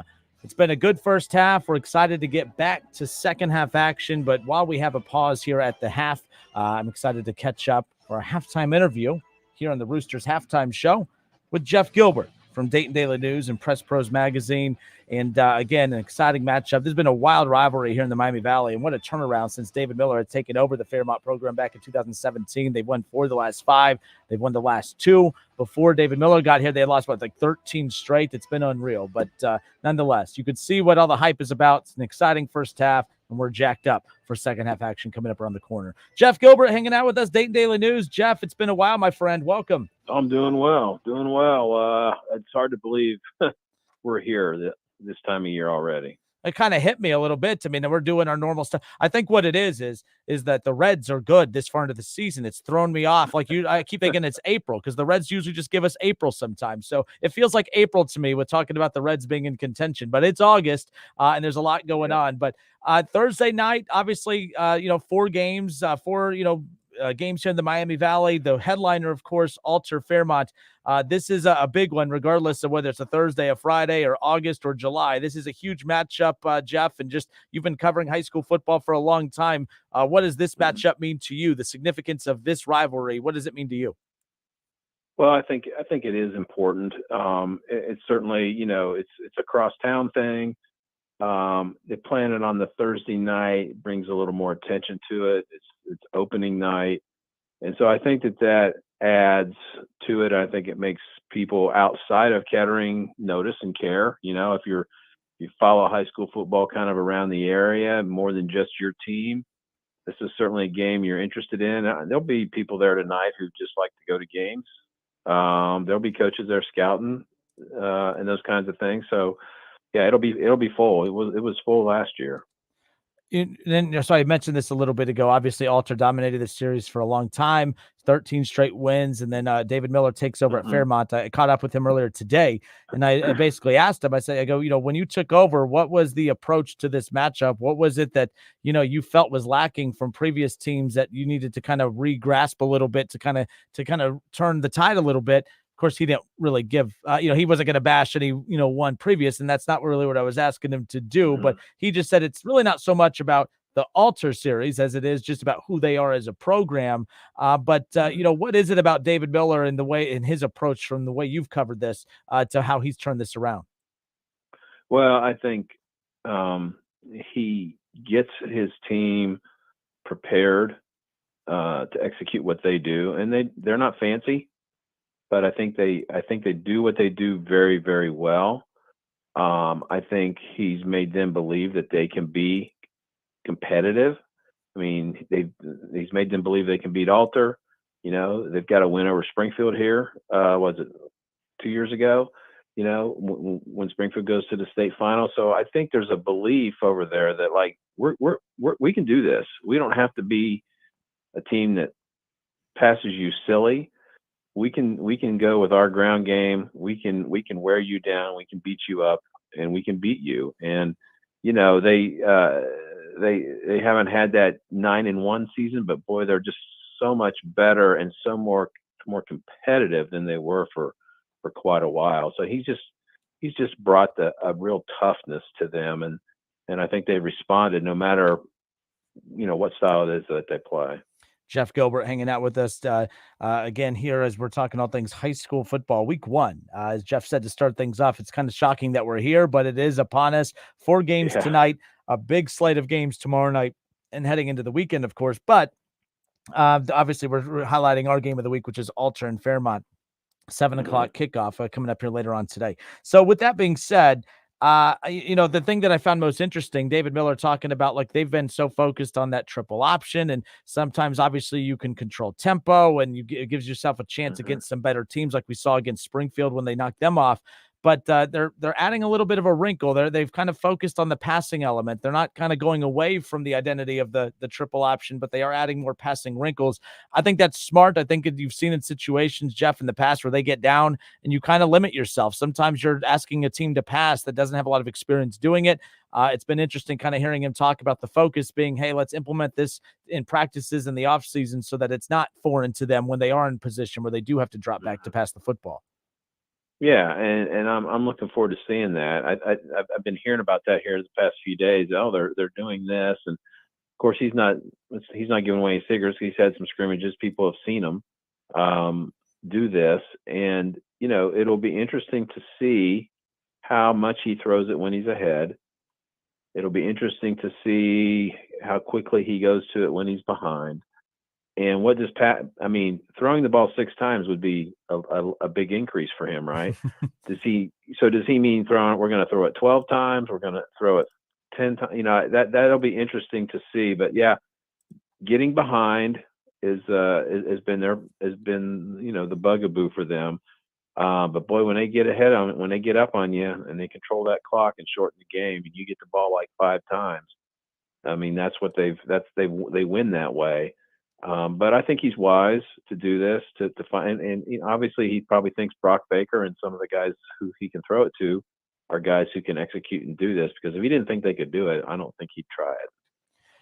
Big games, not just tonight, but throughout the weekend, of course. Tomorrow night, you look at that Springfield St. Ignatius matchup, Lakota East, Centerville. What are some of the matchups that have your attention that are must watch and must follow, in your opinion? Well, yeah, I'll be really curious to hear what happens with Springfield and Ignatius, because they didn't get to play last year because of the weather. Springfield went up there and didn't get to play. Centerville, I'm very interested in. I think they've got a good array of talent. I think if there's a team that seems right now the most likely challenger to Springfield in the GWAC, it is Centerville. I'm not counting out Springboro. They've got a home game. They're at home against Lebanon. Wayne's got a home game against Fairfield, and that'll be a tough game. Fairfield's got a very good quarterback in Talent Fisher, who can run and throw. So that'll be an interesting test. So what are some of these GWAC teams going to do outside the league that we think could be involved in the league race against some pretty decent competition? And that'll be interesting to see how that turns out. And the GWAC, very fascinating. It's a very interesting, conference right now, because, they've had a lot of, I felt like last year we've been calling names of kids that have been around forever, but a very talented senior class across that conference last year. Obviously, Springfield, the team everyone looks at. Centerville, there's still a ton of talent left on Centerville. What about Miamisburg and some of these others? What's your overall takeaway of the GWAC as a whole when you look at Wayne and Centerville and Miamisburg and Springfield and company? What are your takeaways as far as the GWAC as a whole? Is there a surprise team that you're kind of interested in this year? Well, I think Springboro's a dark horse. I think Northmont's got a lot of guys that are getting recruited. There's Dorian Brews, a junior, who we didn't even know really who he was last year, and now he's a 5-star. He obviously camped very well this summer and is blossoming. So I'm interested to see what they do, especially because they're Division II this year. So if they're really good in the GWAC, boy, they could make a lot of noise in the Division II playoffs. Miamisburg, I think they thought they would be a little better than they were last year. They weren't. I'll be interested to see, Beaver Creek plays Xenia tonight. I mean, Beaver Creek's not going to challenge in this league, but be interesting to see what kind of gap they've closed on Xenia as Marcus Colvin tries to, he's in the second year of his rebuild. So I think, as we've seen in recent years, doesn't matter who's in first place and who's 2 and 3 or 1 and 4 in the league. You better come to play in that league, because we've seen Miamisburg knocked off Springfield 3 years ago. Fairmont got them last year or 2 years ago. These things are happening in that league every year. Somebody's gonna get knocked off that doesn't expect to, and I don't think that'll change this year. Even if we did lose a lot of seniors out of this, there's still going to be talent. There's going to be new guys coming up. All right, we got Jeff Gilbert hanging out with us, spending some time talking all things high school football. Week 1 of the high school football season, our high school football game of the week here on 1410 ESPN Radio and 101.5 Hank FM, the Fairmont Firebirds and the Altar Knights. With that being said, we appreciate your time, Jeff. We hope to talk to you soon. Thank you so much, and we're so glad that the high school football season is officially here. All right, man. Take care.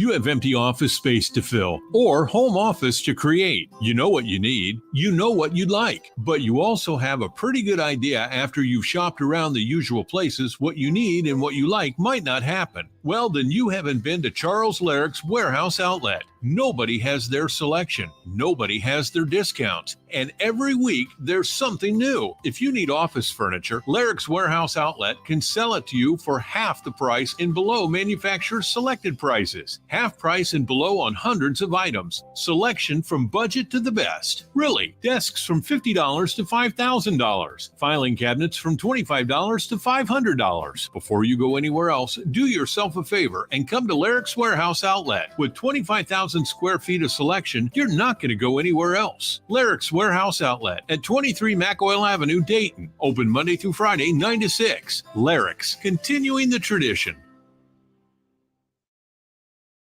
What do basketball, choir, drama club, and marching band all have in common?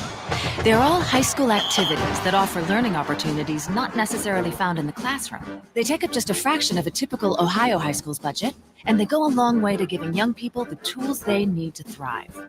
High school activities, they're more than extracurricular. They're extra important, too. This message presented by the Ohio High School Athletic Association and the Ohio Interscholastic Athletic Administrators Association. Wake up, people. You are optimizing every waking hour of your life. From carpooling kids, to work, to friends, and everything in between. You have to get sleep and a bed that can perform as well as you do. Meet the next generation Sleep Number Smart Bed. It effortlessly adjusts to your shape, position, and movements, learning how you sleep so you learn to sleep better night after night. Sleep next level, only from Sleep Number. It's the biggest sale of the year. Save 50% on the Sleep Number limited edition smart bed, plus free home delivery when you add a base. Ends Monday. Staples has big savings on everything you need for back to school or stocking up the office. Save on signs, banners, and posters from Staples Print and Marketing Services. Save on everything you need for travel, like luggage, tech, and travel-sized personal items. Plus, save on all your school essentials, from notebooks to markers. Now at Staples, you can save even more with $20 back in rewards on your in-store purchase of $50 or more. Get everything for the office and the classroom for less at Staples. Ends 8/19. Redeemable in-store only. Rewards members only. Welcome to today's game. This is Paul Keels, and you know how much I love broadcasting the Buckeyes, but I also love high school sports. On behalf of the OHSAA, let's all do our part to set a good example and make this a fun and safe experience for the kids involved.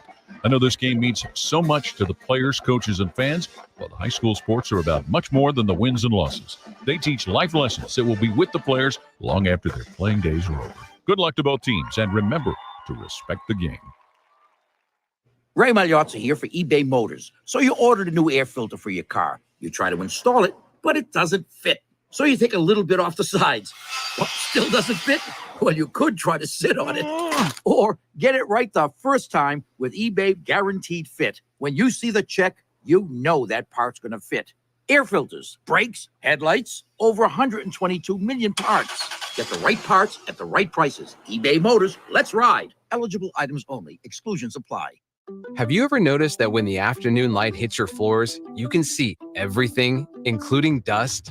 So much dust. And that floor dust gets kicked up into the air, compromising the quality of air you and your family breathe. Eesh. Swiffer Heavy Duty Sweeper is the fast and easy way to clean your floors with ultra-thick pads that trap and lock dust before it gets in the air. Just a couple minutes a day. And dust is gone. Swiffer Heavy Duty Sweeper. Proud partner of the American Lung Association. I'm Faith Daniels, and we have the pleasure to chat with Blake Maislin, Mr. 444-4444. When accidents happen, who do we call? Well, you call me. You call 444-4444, and you let us get started immediately. That means a dog bite, a slip and fall, a car accident. Blake Maislin is the call to make. That's exactly right. We'll come to your house. We'll go to the hospital room. But whatever we can do to help, that's exactly what we do starting on day one. 24 hours a day, 7 days a week. Blake Maislin, 444-4444, wantmore.com.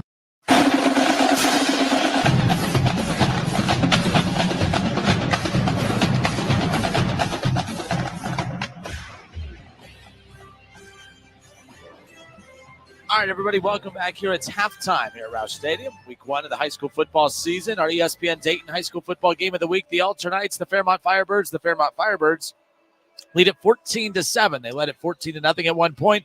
A scoop and score off of an Alter turnover, and the opening drive for the Knights led to Fairmont's opening score of the 2023 season. And then they capitalized on another Alter turnover as they turned it over inside the Fairmont 10, or inside their own 10. And then Fairmont was able to punch it in a couple plays later to go up 14-0. But really have to give a huge shout out to Gavin Connor, the quarterback for the Alter Knights, because in what many would categorize a horrendous first half, at least as far as when the weather started, of course, with all the rain and all the turnovers, Gavin Connor, you could tell he has a good head on his shoulders because he was able to shake all that off and really bounce back with one heck of an impressive drive. And that scoring drive for Alter, their only scoring drive of the evening, that's kind of what matches the hype that he had coming into the season. And I think right now Fairmont, they were able to take advantage of the key turnovers and, of course, the weather that hounded Alter to start. Can they sustain the attack that they had in that first half? That's going to be the big question. We're a couple minutes away from kickoff to second half action where the Firebirds lead at 14-7. When we come back, we'll take a look at some of the scores around the Miami Valley using our Frickers High School Football scoreboard. And, of course, you could go and check that out yourself at 937sports.com. 14-7, Fairmont leads it. We'll be back in just a few moments. Everybody knows that Roosters is a fun, casual joint with their award-winning waitstaff, great food, fun, and laughter. It's a quick stop on the way home to sit back and unwind. It's a front row seat to the big game. Roosters is where you, your family, and friends can order pizzas, sandwiches, salads, and more. And the home of award-winning wings that are fresh, never frozen, and so big you won't believe it. It's your family's other dinner table. Roosters, a fun, casual joint, and the official wing sponsor of Ohio State Athletics. Looking for future leaders we can believe in? Look no further than the high school student athletes right here in Ohio. High school sports teach young people how to be effective leaders. It includes learning to listen, accepting responsibility, being a good role model, and it's about respect. The result, it transcends sports. It gives us hope for the future. This message presented by the Ohio High School Athletic Association and the Ohio Interscholastic Athletic Administrators Association. Get 11% off everything now at Menards. When it comes to protecting your home, your roof is the first line of defense. Owens Corning shingles are the #1 brand trusted by contractors. Choose from over 50 styles and get ultimate protection with a limited lifetime warranty and up to 130 miles per hour wind warranty. Right now, all Owens Corning shingles are 11% off. Good through August 20th, savings or mail-in rebate. Some exclusions apply. See store for details. Save big money at Menards. Hey, it's Kirk Herbstreit from ESPN. Football has played a big part in my life, but football's also a lot more than just big plays, wins, losses, and championships. Football teaches young people about dedication, sacrifice, teamwork, and overcoming adversity. So let's respect the game and get out and support your local school. You'll be amazed of all the good things you see happening at Ohio schools. This message brought to you by the Ohio High School Athletic Association and the OHSAA Radio Network.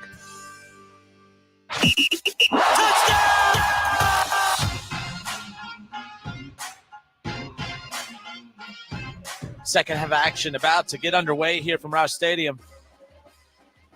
Alter received the opening kick in the first half, and now we'll see Fairmont have an opportunity to kick off the second half and establish some momentum, especially after Alter was able to go on that deep scoring drive, of course, to put up their only points of the half. But I can tell you right now, even coming out of the locker room, Alter just has a different pep in their step, if you will. And they kick it off, and now Fairmont will receive. And he'll, of course, get to the 35 and about the 36 pushed out of bounds, and that's where we're going to see Baker and the Fairmont offense make their way out onto the field. Head to 937sports.com for our Frickers High School scoreboard. Xenia leading Beaver Creek 23-0. Very similar kind of start to their matchup as this matchup, where weather, I'm assuming, played a huge role that led to quite a few turnovers in that one that allowed Xenia to jump on top of Beaver Creek early. Meadowdale trails the East Tigers again 14-6. And again, you can continue to go down this list on the high school football scoreboard. Thurgood Marshall, they lead it 14-8 in the second half. Thurgood Marshall trying to put an end to a significant losing streak right now at the moment. And as I say that, on the 1st and 10, Baker connects on their first on his first connection through the pass game here this evening in the second half, and that's going to make it 2nd down and 7.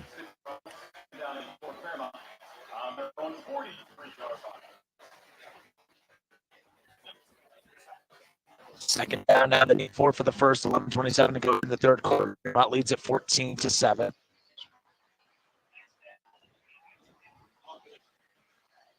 Baker awaits the snap.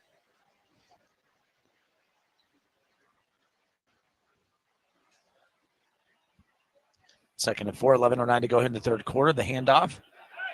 And again, that looks like a vintage Drew Baker type run. I mean, moving the entire pile all the way from the 43 on Fairmont's side all the way to the 40 on Alter's side. That was a huge pickup and a huge move of the chains for Fairmont offenses. They're looking more locked in as well. I think obviously the first half in any week 1 matchup is going to be a feeling out period, really. I mean, you talk about all the physical practices and even the scrimmages, but it's very hard to replicate game speed. And I think that with the rain is what led to the sloppy start for both teams in that first half. But this was like a very efficient opening drive here in the second half for Fairmont. Again, already a couple first downs, even a completion in the pass game. 1st and 10, ball at the Alter 40, 10:37 to go. Lowers that shoulder, picks up a couple, and he's pulled down again. Alter very physical up front. On a few occasions, they've been able to stuff Fairmont at the line of scrimmage and not give up a big gain right there. 2nd and 7 now coming up after a 3-yard pickup. Ball at the Alter 37, 10:20 to go. Fairmont has a 14-7 lead, and they would love to try to get some of those points back that they gave up against Alter in their final drive of that first half. 2nd down, they need 7 for the first.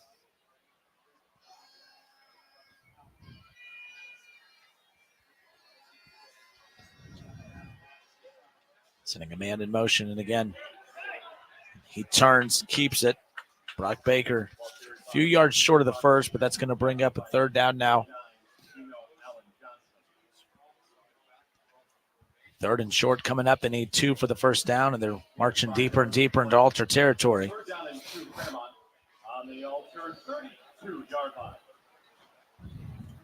We've seen the Fairmont offense go for it on 4th down 1 time already tonight.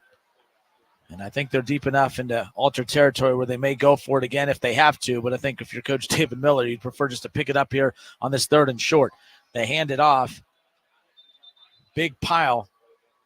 What looks to be at the 31, I believe. And we'll see if it's enough to move the pile to pick up the first down. We'll wait to see where the officials place the ball. But right now the board is showing 4th and short. And I don't think those chains are going to move. So decision time here for Coach David Miller, obviously. We've seen him go for it on 4th down once here tonight. I think this might be a situation where we go for it. A couple bigger rods come up for Alter.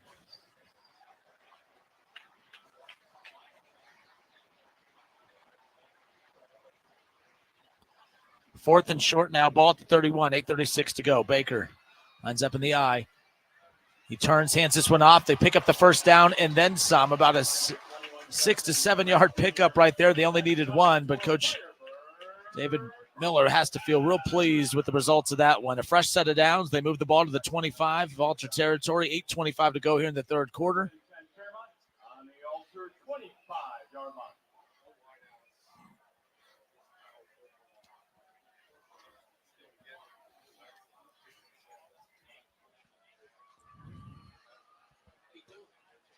First and 10, 8:06 to go here in the third quarter. Fairmont leads at 14-7. First and 10 at the Alter 25. Baker lines up under center, sends a man in motion, awaits the snap. He turns himself, avoids a couple of tackles. He's tripped up. Nice tackle by number 11. And Akmedi Easy, again, the linebacker for Alter.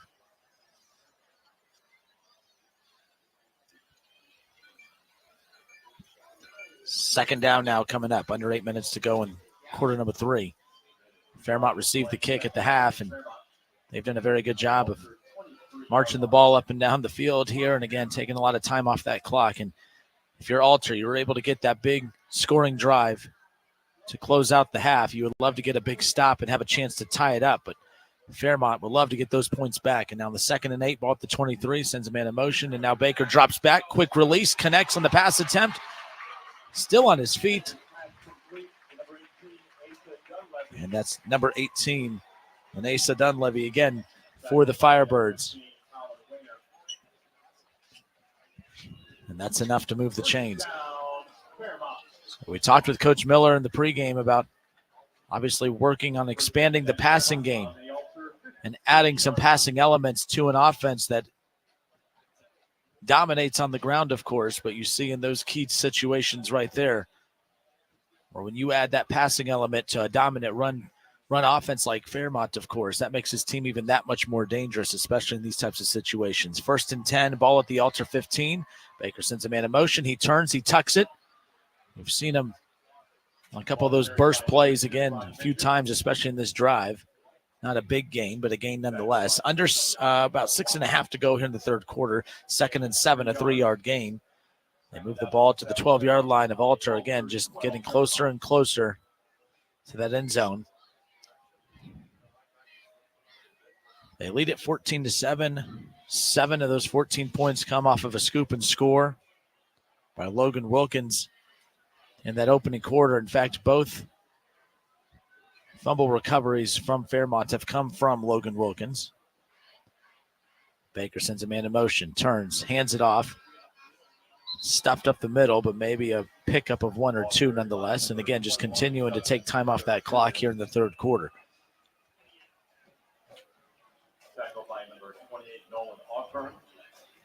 So they were able to pick up a few yards on that. So now 3rd and goal coming up, the ball at the 9-yard line. They need 4 for the first down. 3rd down, Fairmont. Ball at the 9. They need 4 for the first. 3rd down coming up, 5:20 to go. Fairmont looking to tack on some extra points here again to their 14-7 lead. We'll see if they're able to close out this drive in the end zone. Baker fakes the handoff, and he jukes back to his right, and he's going to be about 2 yards short of the touchdown, but it was good enough to pick up the first down.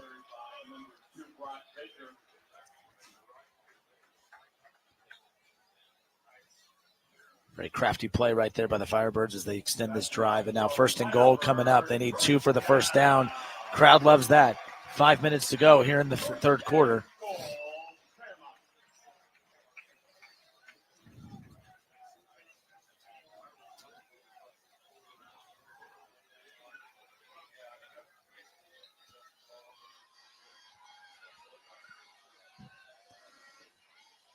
First and goal, they need 2 for the first.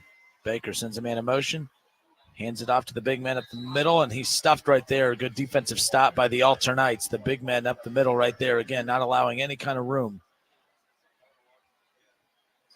for him to plow his way into the end zone. That's going to set up 2nd down now. 4:24 to go here in the third quarter.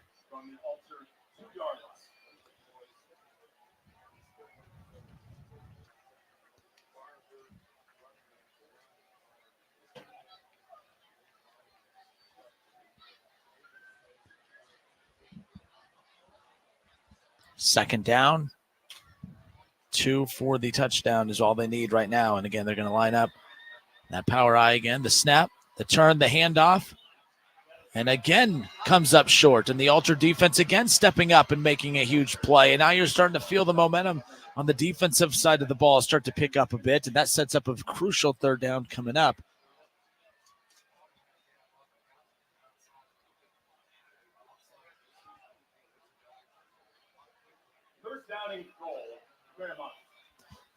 Third and goal. They picked up 1 yard on that previous handoff, and now they need 1 more yard to pick up their second offensive touchdown of the night. Can they do it here? Third and goal. They need 1 for the touchdown. 14-7. They lead it. 3:20 to go here in the third quarter. Fairmont received the kick, and they have yet to give it back. The turn, the handoff, and he punches his way into the end zone. Touchdown, Fairmont. The Fairmont Firebirds strike again offensively. That Fairmont touchdown presented by OGW Energy Resources in Tip City, taking care of the solar need for over 15 years. Your energy, your future. Control it. And now an extra point opportunity, all extra points throughout our ESPN Dayton High School Football Game of the Week season, presented by Orion Sports Medicine.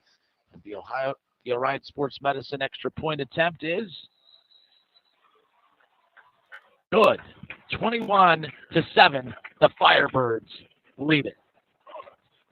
All right, we're going to take a Glazer soft water timeout. The First lead at 21-7. 3:10 to go here in the third quarter. Excellent drive by the Firebirds to open things up here in the second half. They'll now kick off, and we'll see if Alter can respond with a scoring drive of their own. We'll be right back for our ESPN Dayton High School Football Game of the Week when we come back. Summer rib season is back, baby, at Frickers. Join us for the perfect pairing of frickin' chicken chunks and baby back ribs together all summer long for only $14.99. Bring the whole family as kids 10 and under eat free from the kids menu all day, every day. Spend time with the family. Enjoy frickin' chicken chunks and baby back ribs all summer long for only $14.99, and kids 10 and under eat free only at the home for fun, food, sports, and spirits, Frickers.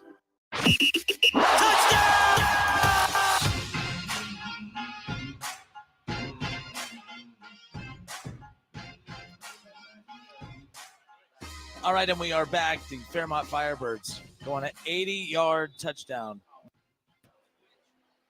to kick off the second half. And I feel like we kicked off the second half a long time ago. That was a near 7-minute drive, a 9-minute drive pretty much again for Fairmont to open up the second half here again, as they did a very good job of picking up the points that they gave up to close out that first half against Alter.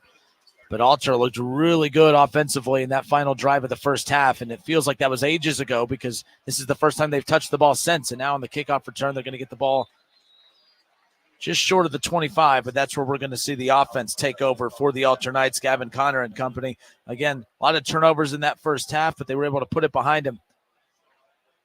And they were able to build that confidence on the offensive side of the ball with that big scoring drive to close out the half. So we'll see if that's the team that picks things up here. Again, if you remember a year ago, it was a very close first half.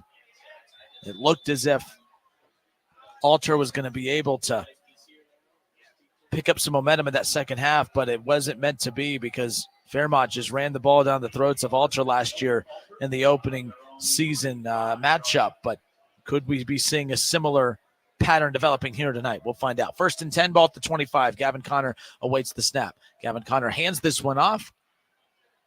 Running back still on his feet. That's number 26. Again, hard to take down. That's Rod Owens. Rod Owens has been a part of some big gains here tonight, but wasn't able to get a big gain on that one. Just was able to muster 1 yard. Again, 2nd and 9 coming up, 2:45 to go in the third quarter.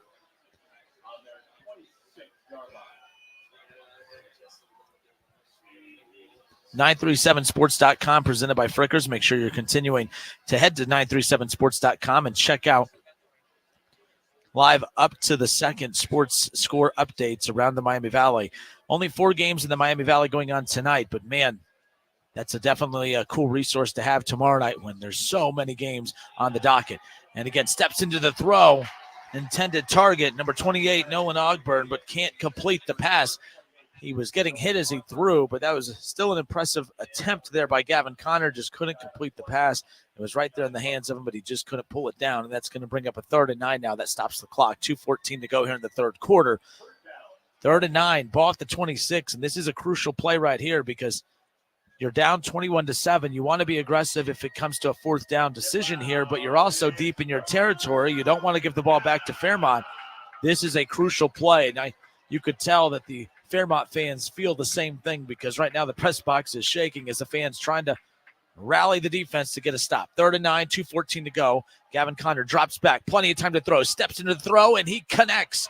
Big-time pass and catch between Gavin Connor and Michael Russ. Michael Russ has been on the receiving end of quite a few big throws tonight from Gavin Connor. Russ right there in the middle of the field. A defender on his back. Defenders swooping in on him, of course. Nonetheless, he was able to pull in the big play right there, and that brings up a fresh set of downs, and most importantly, kind of gets them out of their, keeping them from being buried in their own territory. 1st and 10, ball at the 48. Under 2 minutes to go in the third quarter. The Knights trail 21-7. Gavin Connor again drops back. He dumps this one down low to number 26 and Rod Owens. Rod Owens still on his feet, cuts into the middle of the field at a 4 or 5 yard gain right there. 2nd down coming up, 1:36 to go in the third quarter.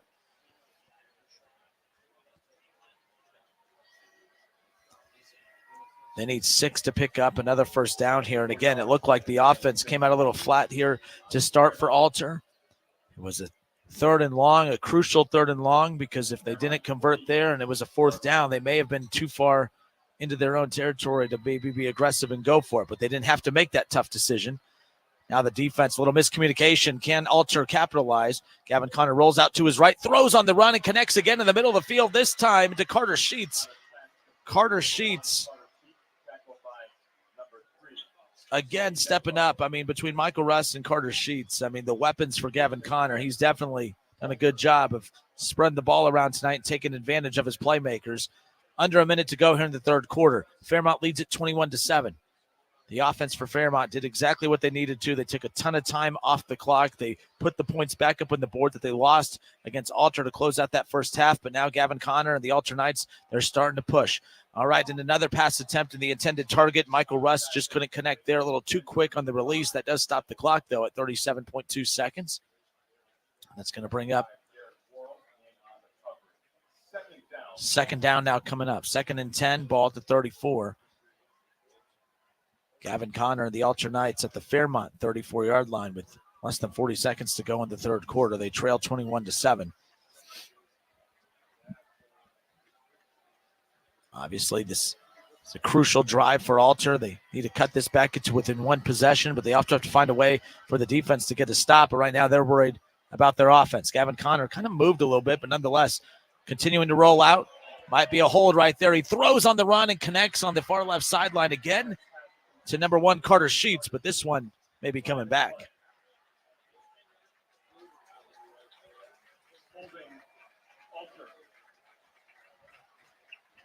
Again, Gavin Connor rolling out to his left did a very good job as the defense started to collapse on him of keeping his eyes down the field, keeping an eye on where his weapons were downfield. He was able to connect deep, a 20-yard potential pickup with Carter Sheets, but the hold brings that back, and now that's going to bring up a 2nd and long, 2nd and 20 to be exact. They're all the way back to the 44. They're at the Fairmont 44, but they got called back big time. So now 2nd down, they need 20 for the first. Gavin Connor drops back, quick release to the outside, couple key blocks upfield, and again, that's Noah Lawson on the receiving end. Or I'm sorry, that was number 5, Michael Russ. My apologies, but nonetheless, solid pickup there. A few yards short of getting back to the original line of scrimmage, but nonetheless, 3rd and 14 coming up, and that may be it for the third quarter. 3rd and 14 at the 38. Fairmont leads it 21-7. Alter, I think, wanted to try to get a playoff, but they went ahead and said, you know what, forget it. I think they wanted to try and sneak one more play in, but couldn't do it. Quarter number 3 comes and goes in a very impressive quarter for Fairmont because they dominated so much time of possession there. We didn't see Alter get the ball till under the 4-minute mark. We're talking about a near 7-8 minute possession to kick off the second half, and a score on top of that, a big time start to the second half for the Fairmont Firebirds. And just like that, within the blink of an eye, we head to the fourth quarter. After 3 quarters of play, the Fairmont Firebirds lead it by 2 possessions, 21-7. The Alter Knights, though, they're rolling offensively. It'll be 3rd and 14 at the Fairmont 38 when we kick off the fourth quarter. We'll be right back. College Football Hall of Famer Keith Byers here to tell you about OGW Energy Resources. If you own a home or a business and want to save money, then going solar with OGW Energy Resources is the way to go. OGW Energy Resources have been helping the Miami Valley save money by going solar for over 14 years. There is no better time than now to look into going solar. For more information, check out their website at ogwenergyresources.com. Go solar today. OGW Energy Resources. Your energy, your future, control it.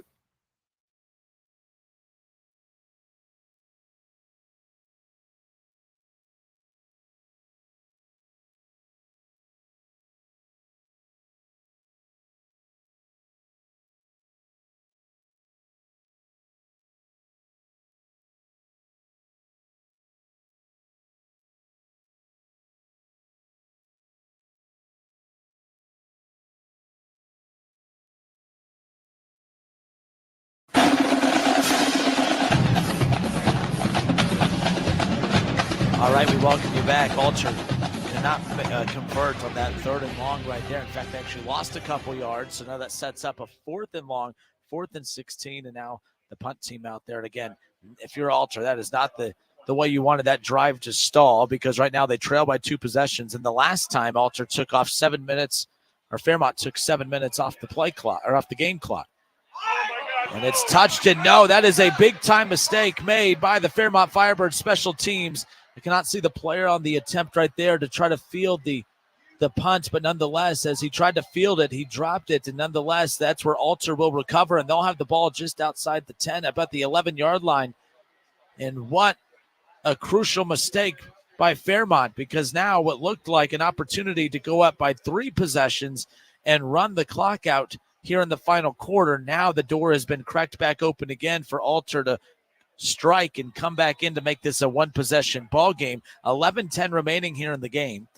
Fairmont leads at 21-7. They were in the midst of receiving the punt from Alter, of course, but they turned it over, and now Alter gets that momentum right back, and you could feel the momentum shift opposite field of where we're setting up right now here in the press box. And my goodness, we've seen Alter make a lot of crucial mistakes tonight.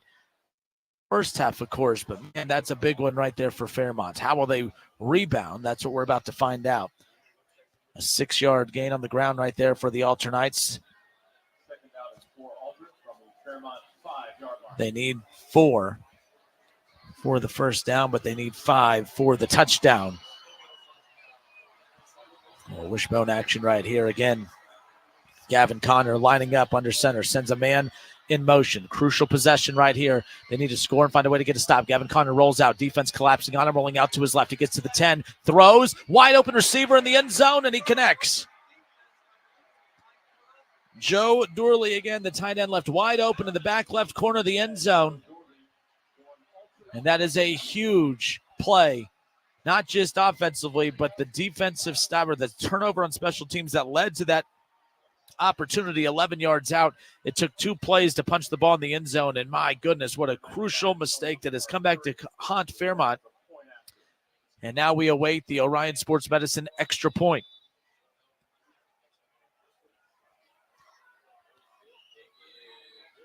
And the extra point is good. The Orion Sports Medicine extra point makes it 21-14.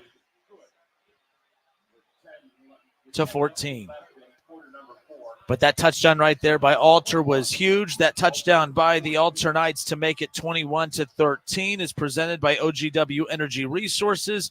OGW Energy Resources, located in Tip City, taking care of your solar needs for 15 years. Your energy, your future. Control it. So that extra point, that Orion Sports Medicine extra point, no good. 10:19 to go here in the ball game. Or it was good, my apologies. 21-14 now. And now there's a brief Glazer Soft Water timeout out on the field. We'll go ahead and keep it here. Turnovers have been the name of the game here tonight. And honestly, I mean, turnovers have been the name of the game tonight, but honestly, it's been how the teams have responded following those turnovers that to me has been the big story, because we've watched Gavin Conner turn it over a handful of times in that first half, but he shook it off, and already he led the team down the field on that crucial scoring drive to close out the first half. And then even right there in that situation where the offensive drive stalled, special teams gets the ball right back. They get the ball at the 11-yard line, and they're able to 2 plays later punch it in, as Gavin Conner was able to find their tight end, and Joe Dorley again wide open in the back corner of the end zone to make it 21-14. And now Alter will kick off. Fairmont will get the ball back. Keep in mind, the last time Fairmont had the football, they were able to hold the ball. They were able to go on about a 9-minute scoring drive. And the reason that's crucial is because right now with 10:19 left in the game, Fairmont goes on a 9-minute scoring drive. That's going to be all she wrote, and an impressive kickoff return right here by number 26 for the Fairmont Firebirds, and Stevie Dottie again.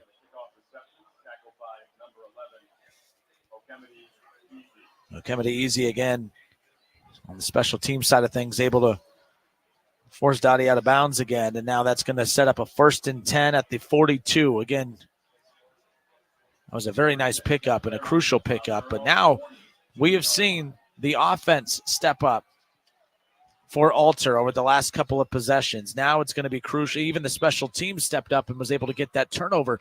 The defense has to step up for the Alter Knights if they're going to want a chance to win this ball game. They trail by a possession. It's 21-14. Fairmont with the lead and 10-11 to go.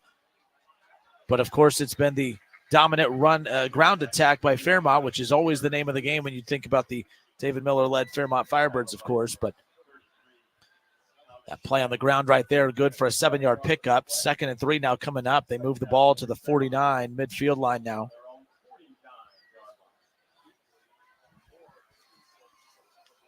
Very important drive here, not just offensively for Fairmont. I mean, if they can march the ball down the field and put it in the end zone, back to a 2-possession lead with under 10 minutes to go in the ball game. But if Alter can get a stop, all of a sudden they smell blood in the water and an opportunity to tie it up or potentially take the lead with a successful converted 2-point conversion.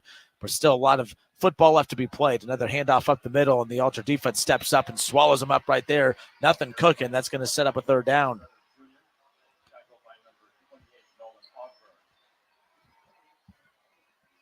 Third and short now coming up. Fairmont needs 2 yards to pick up the first and extend this drive, assuming that they would punt on a 4th down. But again, with the fact that it's 3rd and short, if they don't convert, potentially 4th and short, Coach Miller and his coaching staff will have a tough decision to make. But right now, hoping that it doesn't come down to that.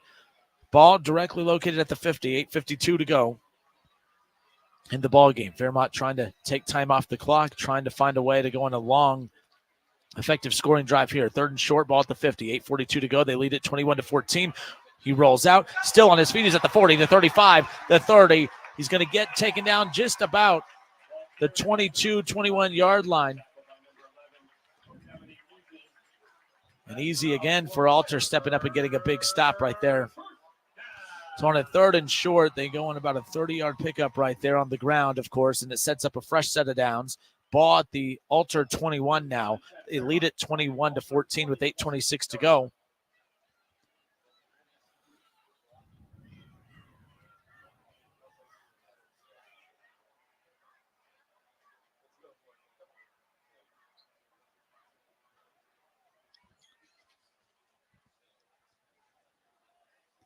First and 10, ball at the 21, 8:05 to go. Fairmont leads at 21-14, trying to add to their lead. And right now, another huge pickup on the ground.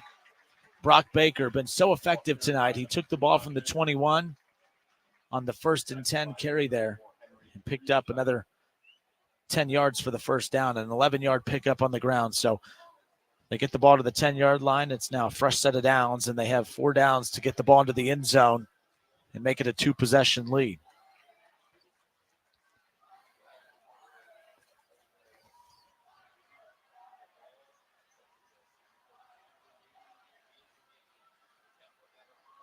.7:30 remaining here in the ball game. 21-14, Fairmont with the lead. It's 1st and 10 at the 10. Fairmont trying to make it a 2-possession game. Baker lines up under center, turns, hands it off up the middle. The running back is popped at the line of scrimmage. Great tackle by number 34 for the Alter Knights, and that's Henry Riffschneider again. Talked about Riffschneider in the pregame. I mean, he's a beyond talented player, of course, one of the many experienced players that Alter was able to bring back on the defensive side of the ball.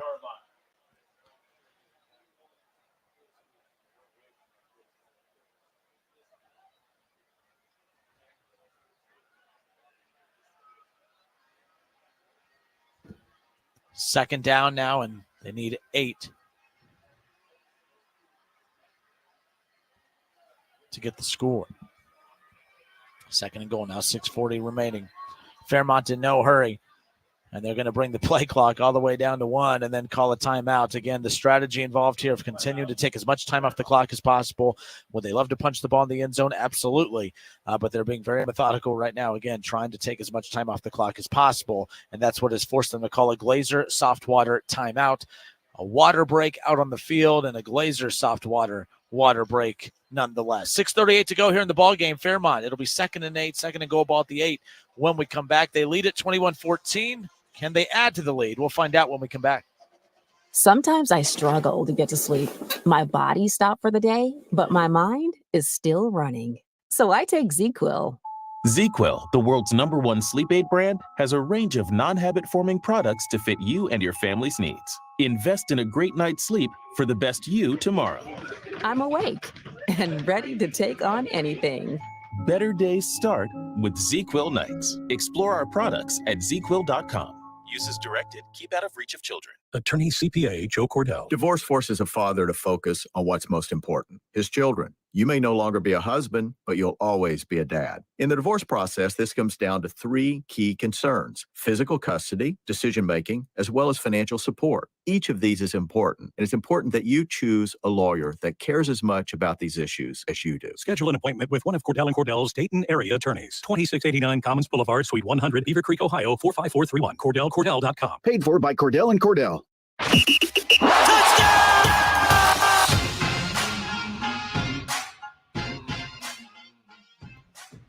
All right, we welcome you back here again. It's going to be 3rd down now for Fairmont offensively. Right now we've seen a couple big stops from the defensive side of Alter. 3rd and goal coming up here for Fairmont. Again, a couple big stops, especially on the defensive side of the ball. We've seen a couple big tackles from Henry Riffschneider. Again, he led the team last year with 118 tackles. So getting him back to kind of help lead and pace the defense has been crucial, and especially on this drive alone. 3rd and 8, big time opportunity here for the defense to try to get a stop. Baker pitches it to the outside. Good block and a good open field tackle just inside the 10, and that sets up a 4th and goal now, but they're 4th and 8 technically is what they need. So this is a huge possession right here, a huge play coming up. All of a sudden, it took a little bit, but the defense for Alter flipped that switch, and they've become extremely physical. They've swarmed to the ball. Great pursuit right there. And again, I couldn't see who it was that picked up the block in the open field there, but they were able to break through the block and get the open field tackle. Now we get a chance to see a 25-yard field goal attempt. This is crucial again.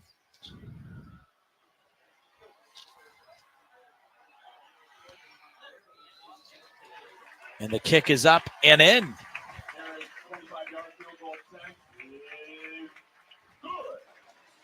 That was big time, and Fairmont's been very fortunate over the last couple of years to have great special teams, especially in the field goal kicking unit nonetheless, and that one right there makes it 24-14, a 2-possession lead, and that is big time, especially with 5:09 remaining in the ball game.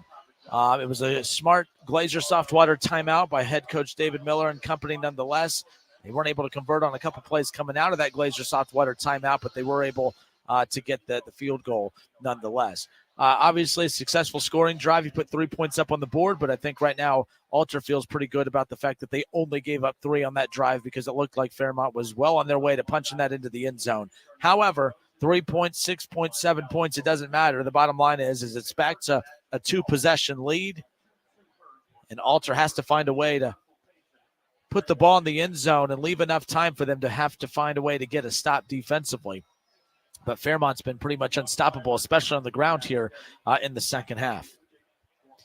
5:09 remaining here in the ball game. If you're just joining us, it's our ESPN Dayton High School Football Game of the Week here on 101.5 Hank FM and 1410 ESPN Radio. This is your number 7 of our game of the week here on 1410 Wing AM and 101.5 Hank FM, and your number 7 of us opening up with the Battle of Kettering. Fairmont, Alter. Fairmont leads it 24-14. The Fairmont Firebirds have won the last 2 matchups against the Alter Knights. In fact, they've won 4 of their last 5. And it looks like if their defense can hold here, that they're 5 minutes away from extending that win streak to 3 straight games. And the complete momentum shift in this rivalry has obviously been on the Fairmont side for quite a few years now, which is very impressive considering before 2017, there was a 13-year stretch where Alter won every single one of those matchups. Obviously, momentum has shifted back in favor of Fairmont. But the next 5:09 could dictate that momentum, that's for sure. 5:09 remaining here in the ballgame, 24-14. Fairmont with the lead. It'll be 1st and 10 at the 20 for Gavin Connor. He has 80 yards to cover to put the ball in the end zone and put some points up on the board one way or another. But the problem is that Fairmont, they take a lot of time off that clock. So the faster that Alter can score, the more time they have to work with. Gavin Connor has time to throw, throws on the run, goes right to the middle of the field, and that's going to be pass interference. Carter Sheets, the intended target. Had he been fortunate enough to pull that down, that would have been a completion of about 16, 17 yards. But the pass interference is going to move the chains or whatever, and that's going to be a huge break for Alter. Big chunk plays is going to be crucial for Alter as they try to find a way to put the ball in the end zone, and that's a good start offensively for the Alter Knights. Fresh set of downs now to work with. 1st and 10. They move the ball all the way up to the 35, a 15-yard gain there off that pass interference call. 5:03 remaining now. 24-14. The Alter Knights trail by 2 possessions. They trail by 10. Gavin Connor drops back, rolls to his right. Defense swarming in on him. Tries not to get rid of fumble the ball. And he's able to hold on to it. In the first half, that play right there resulted in a few turnovers in that first half. Of course, it was a much sloppier first half due to the inclement weather that was pouring down rain, of course. It's been a much more pleasant evening since that first quarter, of course, but the damage has been done. You have to think how many offensive drives were squandered because of the weather, but give Fairmont credit because they were able to capitalize on all of those opportunities. Plenty of time to throw. Gavin Connor steps up. Pass deflected right there. Big-time defensive stop on that possession. So now 3rd and 12 coming up. Ball at the 33. And right now here in the press box, you could tell that the fans here for Fairmont, they know the enormity of the situation. They know a stop right here probably gives about a 95% chance to win this game, of course, but nonetheless, this is a crucial opportunity, not just for the offense and Gavin Connor for Alter, but of course for the defense of Fairmont. They would love for the 3rd straight season to start out the season 1-0, especially with the win over their crosstown rival, the Alter Knights. 24-14, 4:29 to go, 3rd and 12. Gavin Connor and the Knights offense looking to extend this drive to continue to give themselves an opportunity to win this ball game. Connor waits to snap, gets the snap, drops back, pocket collapses, steps in, throws on the run, connects. Tripped up along the sideline, maybe enough for the first, I believe. Depends on where his foot was on that sideline, waiting to see if the chains move, and they do. We've seen Noah Jones on the receiving end of a couple big throws tonight from Gavin Connor, but Noah Jones has been also very effective in the run game tonight as well, but that's a big one right there. 4:12 remaining here in the ball game. Alter trails 24-14 on the 1st and 10 pass attempt there. No good. That brings up 2nd and 10, but I guess one plus to the incomplete pass right there is it does stop the clock and allows Alter to kind of breathe a little bit. Crucial play here again. You know, if you're Fairmont, they're not going to run the ball. They don't have time to try to balance the offense here. They have to pick up big chunk plays, and the best way to do that is through the air. But the good thing for Alter is that is their strength right now. 3 receivers to the right. Gavin Connor gets the snap, drops back, quickly dumps it to the running back, who's going to be tackled along the sideline. Noah Jones again on the receiving end, and Noah Jones has been able to catch the ball with about 6, 7, 8 yards of open field in front of him to pick up those big chunk yards. But again, not enough for the first, so that's going to bring up a 3rd and 5 situation coming up. 4 minutes exactly remaining. Gavin Connor drops back, keeps his eyes down the field, pocket collapses, throws on the run, and he connects. That's number 5, Michael Russ. Again, Michael Russ has made so many big catches here tonight. Between Carter Sheets and Michael Russ. And then, of course, having that escape out of the backfield, of course, to be able to dump the ball down to Noah, it's just been huge tonight here for Gavin Connor. And now a fresh set of downs. 1st and 10, ball at the Fairmont 23. 3:38 to go. Time not in favor of Alter. Gavin Connor rolling out, avoids the tackle. He's going to get to the 20. He throws to the back of the end zone. Very good defense by Fairmont. Again, they're doing a good job of sticking with the playmakers, not over pursuing, not being overly physical to the point to where you risk a penalty to be called in a pass interference. We've only seen, as much as we've seen Fairmont, or Alter, I should say, throw the football tonight. To my knowledge, I think there's only been one crucial pass interference call.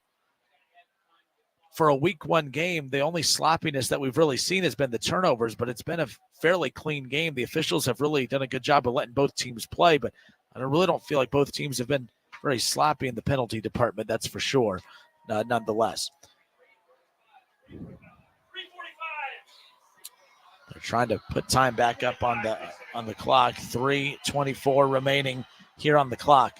24-14. Fairmont with the lead. 2nd and 10 coming up. Gavin Connor awaits the snap.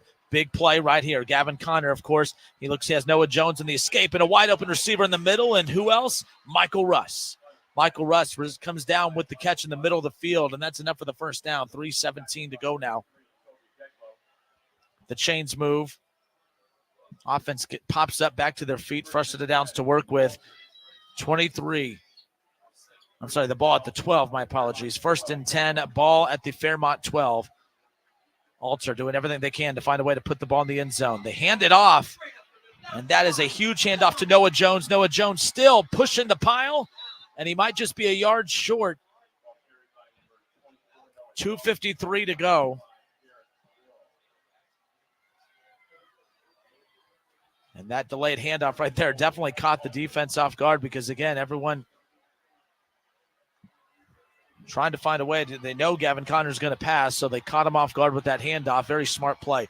All right, 1st and goal. They need 1 for the touchdown. Gavin Connor directing traffic out there. He does have Noah Jones to his right. Hands off. No, he opts to keep it himself. He avoids a few tackles and a huge stop on that 1st down and that 1st and goal for Fairmont.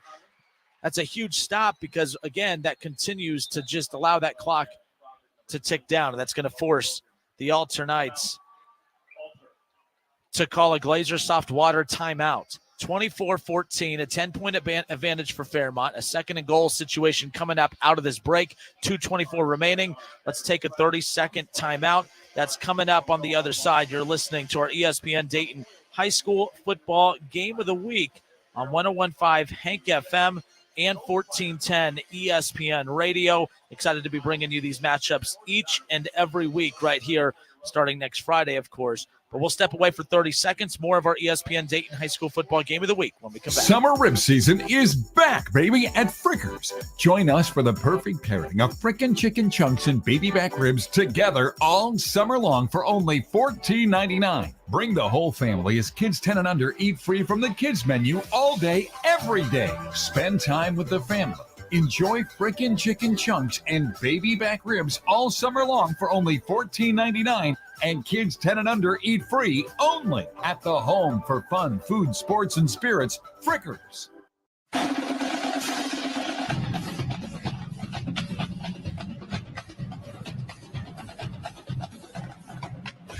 Welcome back again. 2:20 remaining here in the ball game.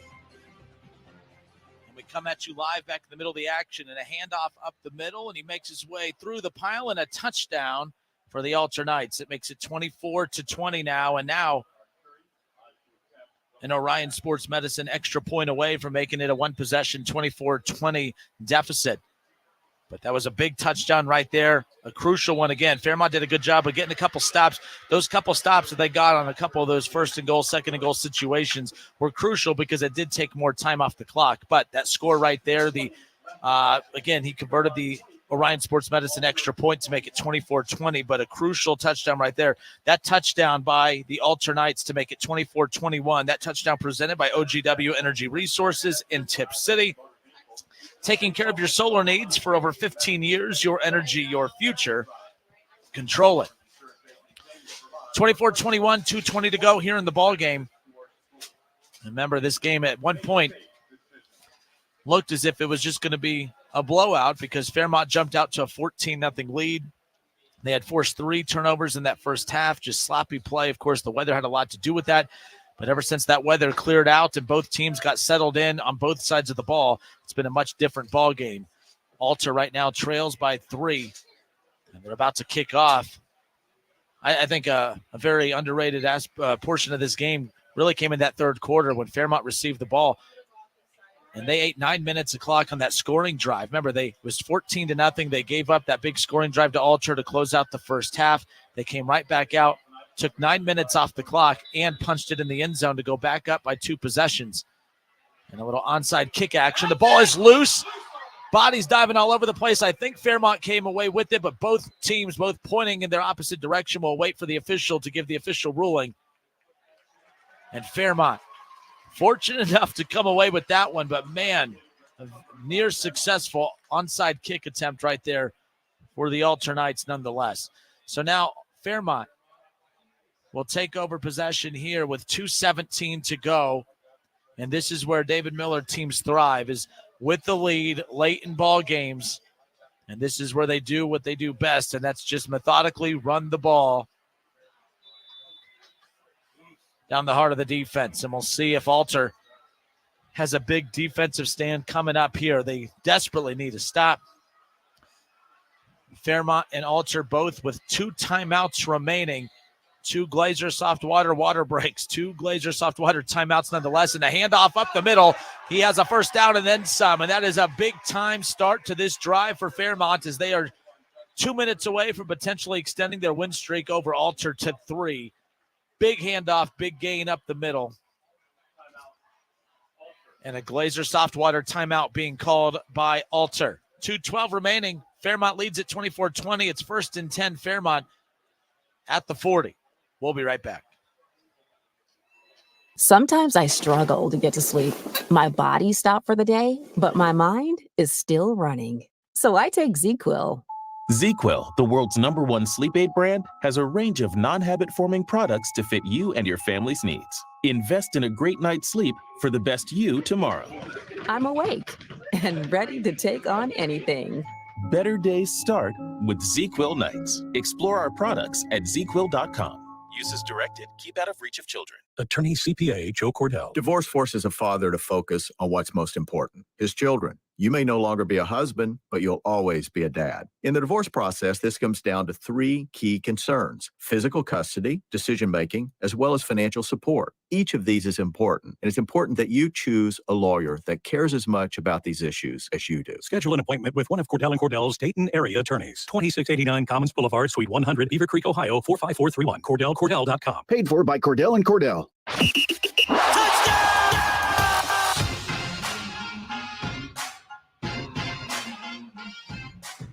First and 10 for the Fairmont Firebirds coming out of the Glazer softwater timeout. Handoff up the middle.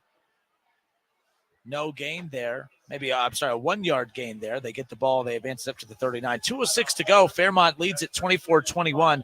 Alter trailed by as much as 10. They were able to punch it into the end zone to cut it back to within a 1-possession game. But right now, the clock not on the side of Fairmont at all. Alter desperately trying to find a way to get a stop to get one more crack at putting the ball in the end zone, or of course a field goal to potentially tie this one up. But another Glazer softwater timeout on the field. We'll keep it here. Head to 937sports.com for our high school football scoreboard presented by Frickers.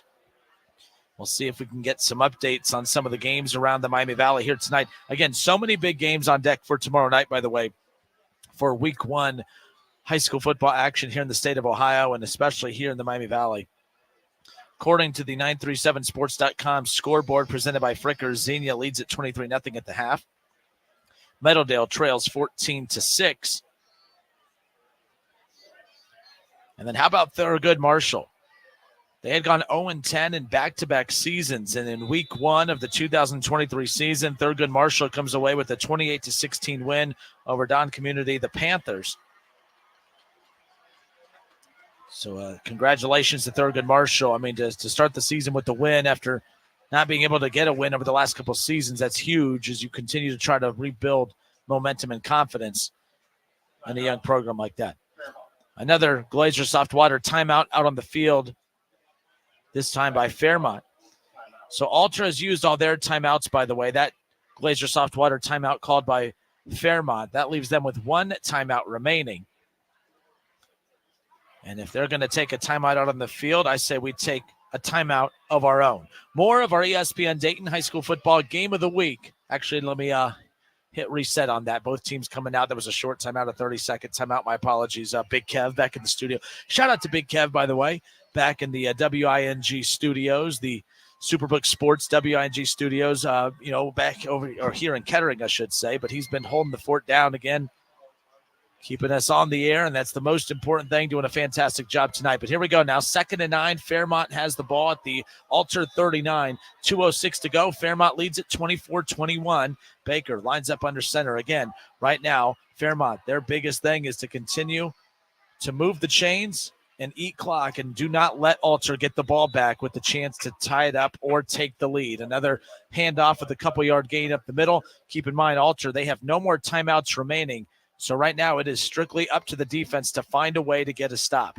That handoff was good for a 4-yard gain, 3rd and 5 at the 35 now. 25 seconds on the play clock, 1:44 to go.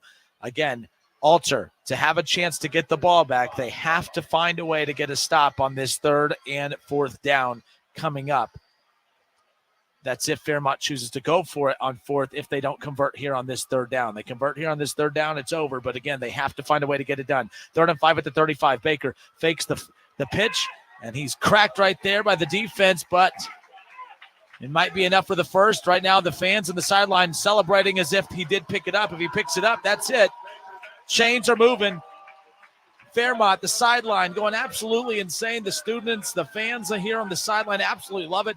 Got to give all the fans credit, by the way, because the rain that was pouring down in that first quarter, there's no more passionate fans than high school sports fans because, my goodness, not one single person headed to the car. Everyone stuck it out, and now the Fairmont fans feel pretty good about the fact that they stood around to watch Fairmont extend their win streak over Alter to 3 games. Now, there's still 1 minute remaining. They lead at 24-21. And that was a huge first down pickup right there. And they have the ball at the 35 now. Ball at the 30, I should say. Again, Fairmont with 1 timeout remaining. There's really no sense in using that Glazier Soft Water timeout. Obviously, Alter, you could see some of the guys kind of hanging their heads a bit. You could tell that they really, really wanted this one. And you'd have to think that if the weather did not start out as poorly as it did in that first quarter, and Alter doesn't turn the ball over 3 times, I'm not saying that they win this ball game, but the missed opportunities, they're going to look back at that opening half and look at those turnovers and really, be kicking themselves because I thought that Gavin Connor tonight was fantastic. I thought the plays that were made in the pass game, Carter Sheets on the receiving end, I mean, just the plays he made down the sideline. Michael Russ, I mean, the plays down the middle of the field, unbelievable. I mean, the playmakers that Gavin Connor has around him, I don't think there's going to be – I would doubt that there's going to be a game the rest of this regular season that this Alter Knights program is going to turn the ball over 3 times and a half. If they don't turn it over, that's really when they're going to make you pay with their weapons, as we talked about. Carter Sheets, fantastic. Michael Russ, and then, of course, the escape valve and Noah Jones. I mean, anytime the defense took away Carter Sheets or Michael Russ, Gavin Connor was able to dump it down, of course, to Noah Jones, who was just fantastic in those situations nonetheless. So they're trying to figure out the situation on the clock. So while they do that, a Glazier Soft Water timeout. We'll take a timeout ourselves. You're listening to our ESPN Dayton High School Football Game of the Week on 1410 ESPN Radio and 101.5 Hank FM. Listen to this station anytime, anywhere on Odyssey. Odyssey is your new audio home for all the music, news, sports, and podcasts that matter to you. Odyssey. That's AUDACY. Everybody knows that Roosters is a fun, casual joint with their award-winning waitstaff, great food, fun, and laughter. It's a quick stop on the way home to sit back and unwind. It's a front row seat to the big game. Roosters is where you, your family, and friends can order pizzas, sandwiches, salads, and more. And the home of award-winning wings that are fresh, never frozen, and so big you won't believe it. It's your family's other dinner table. Roosters, a fun, casual joint, and the official wing sponsor of Ohio State Athletics.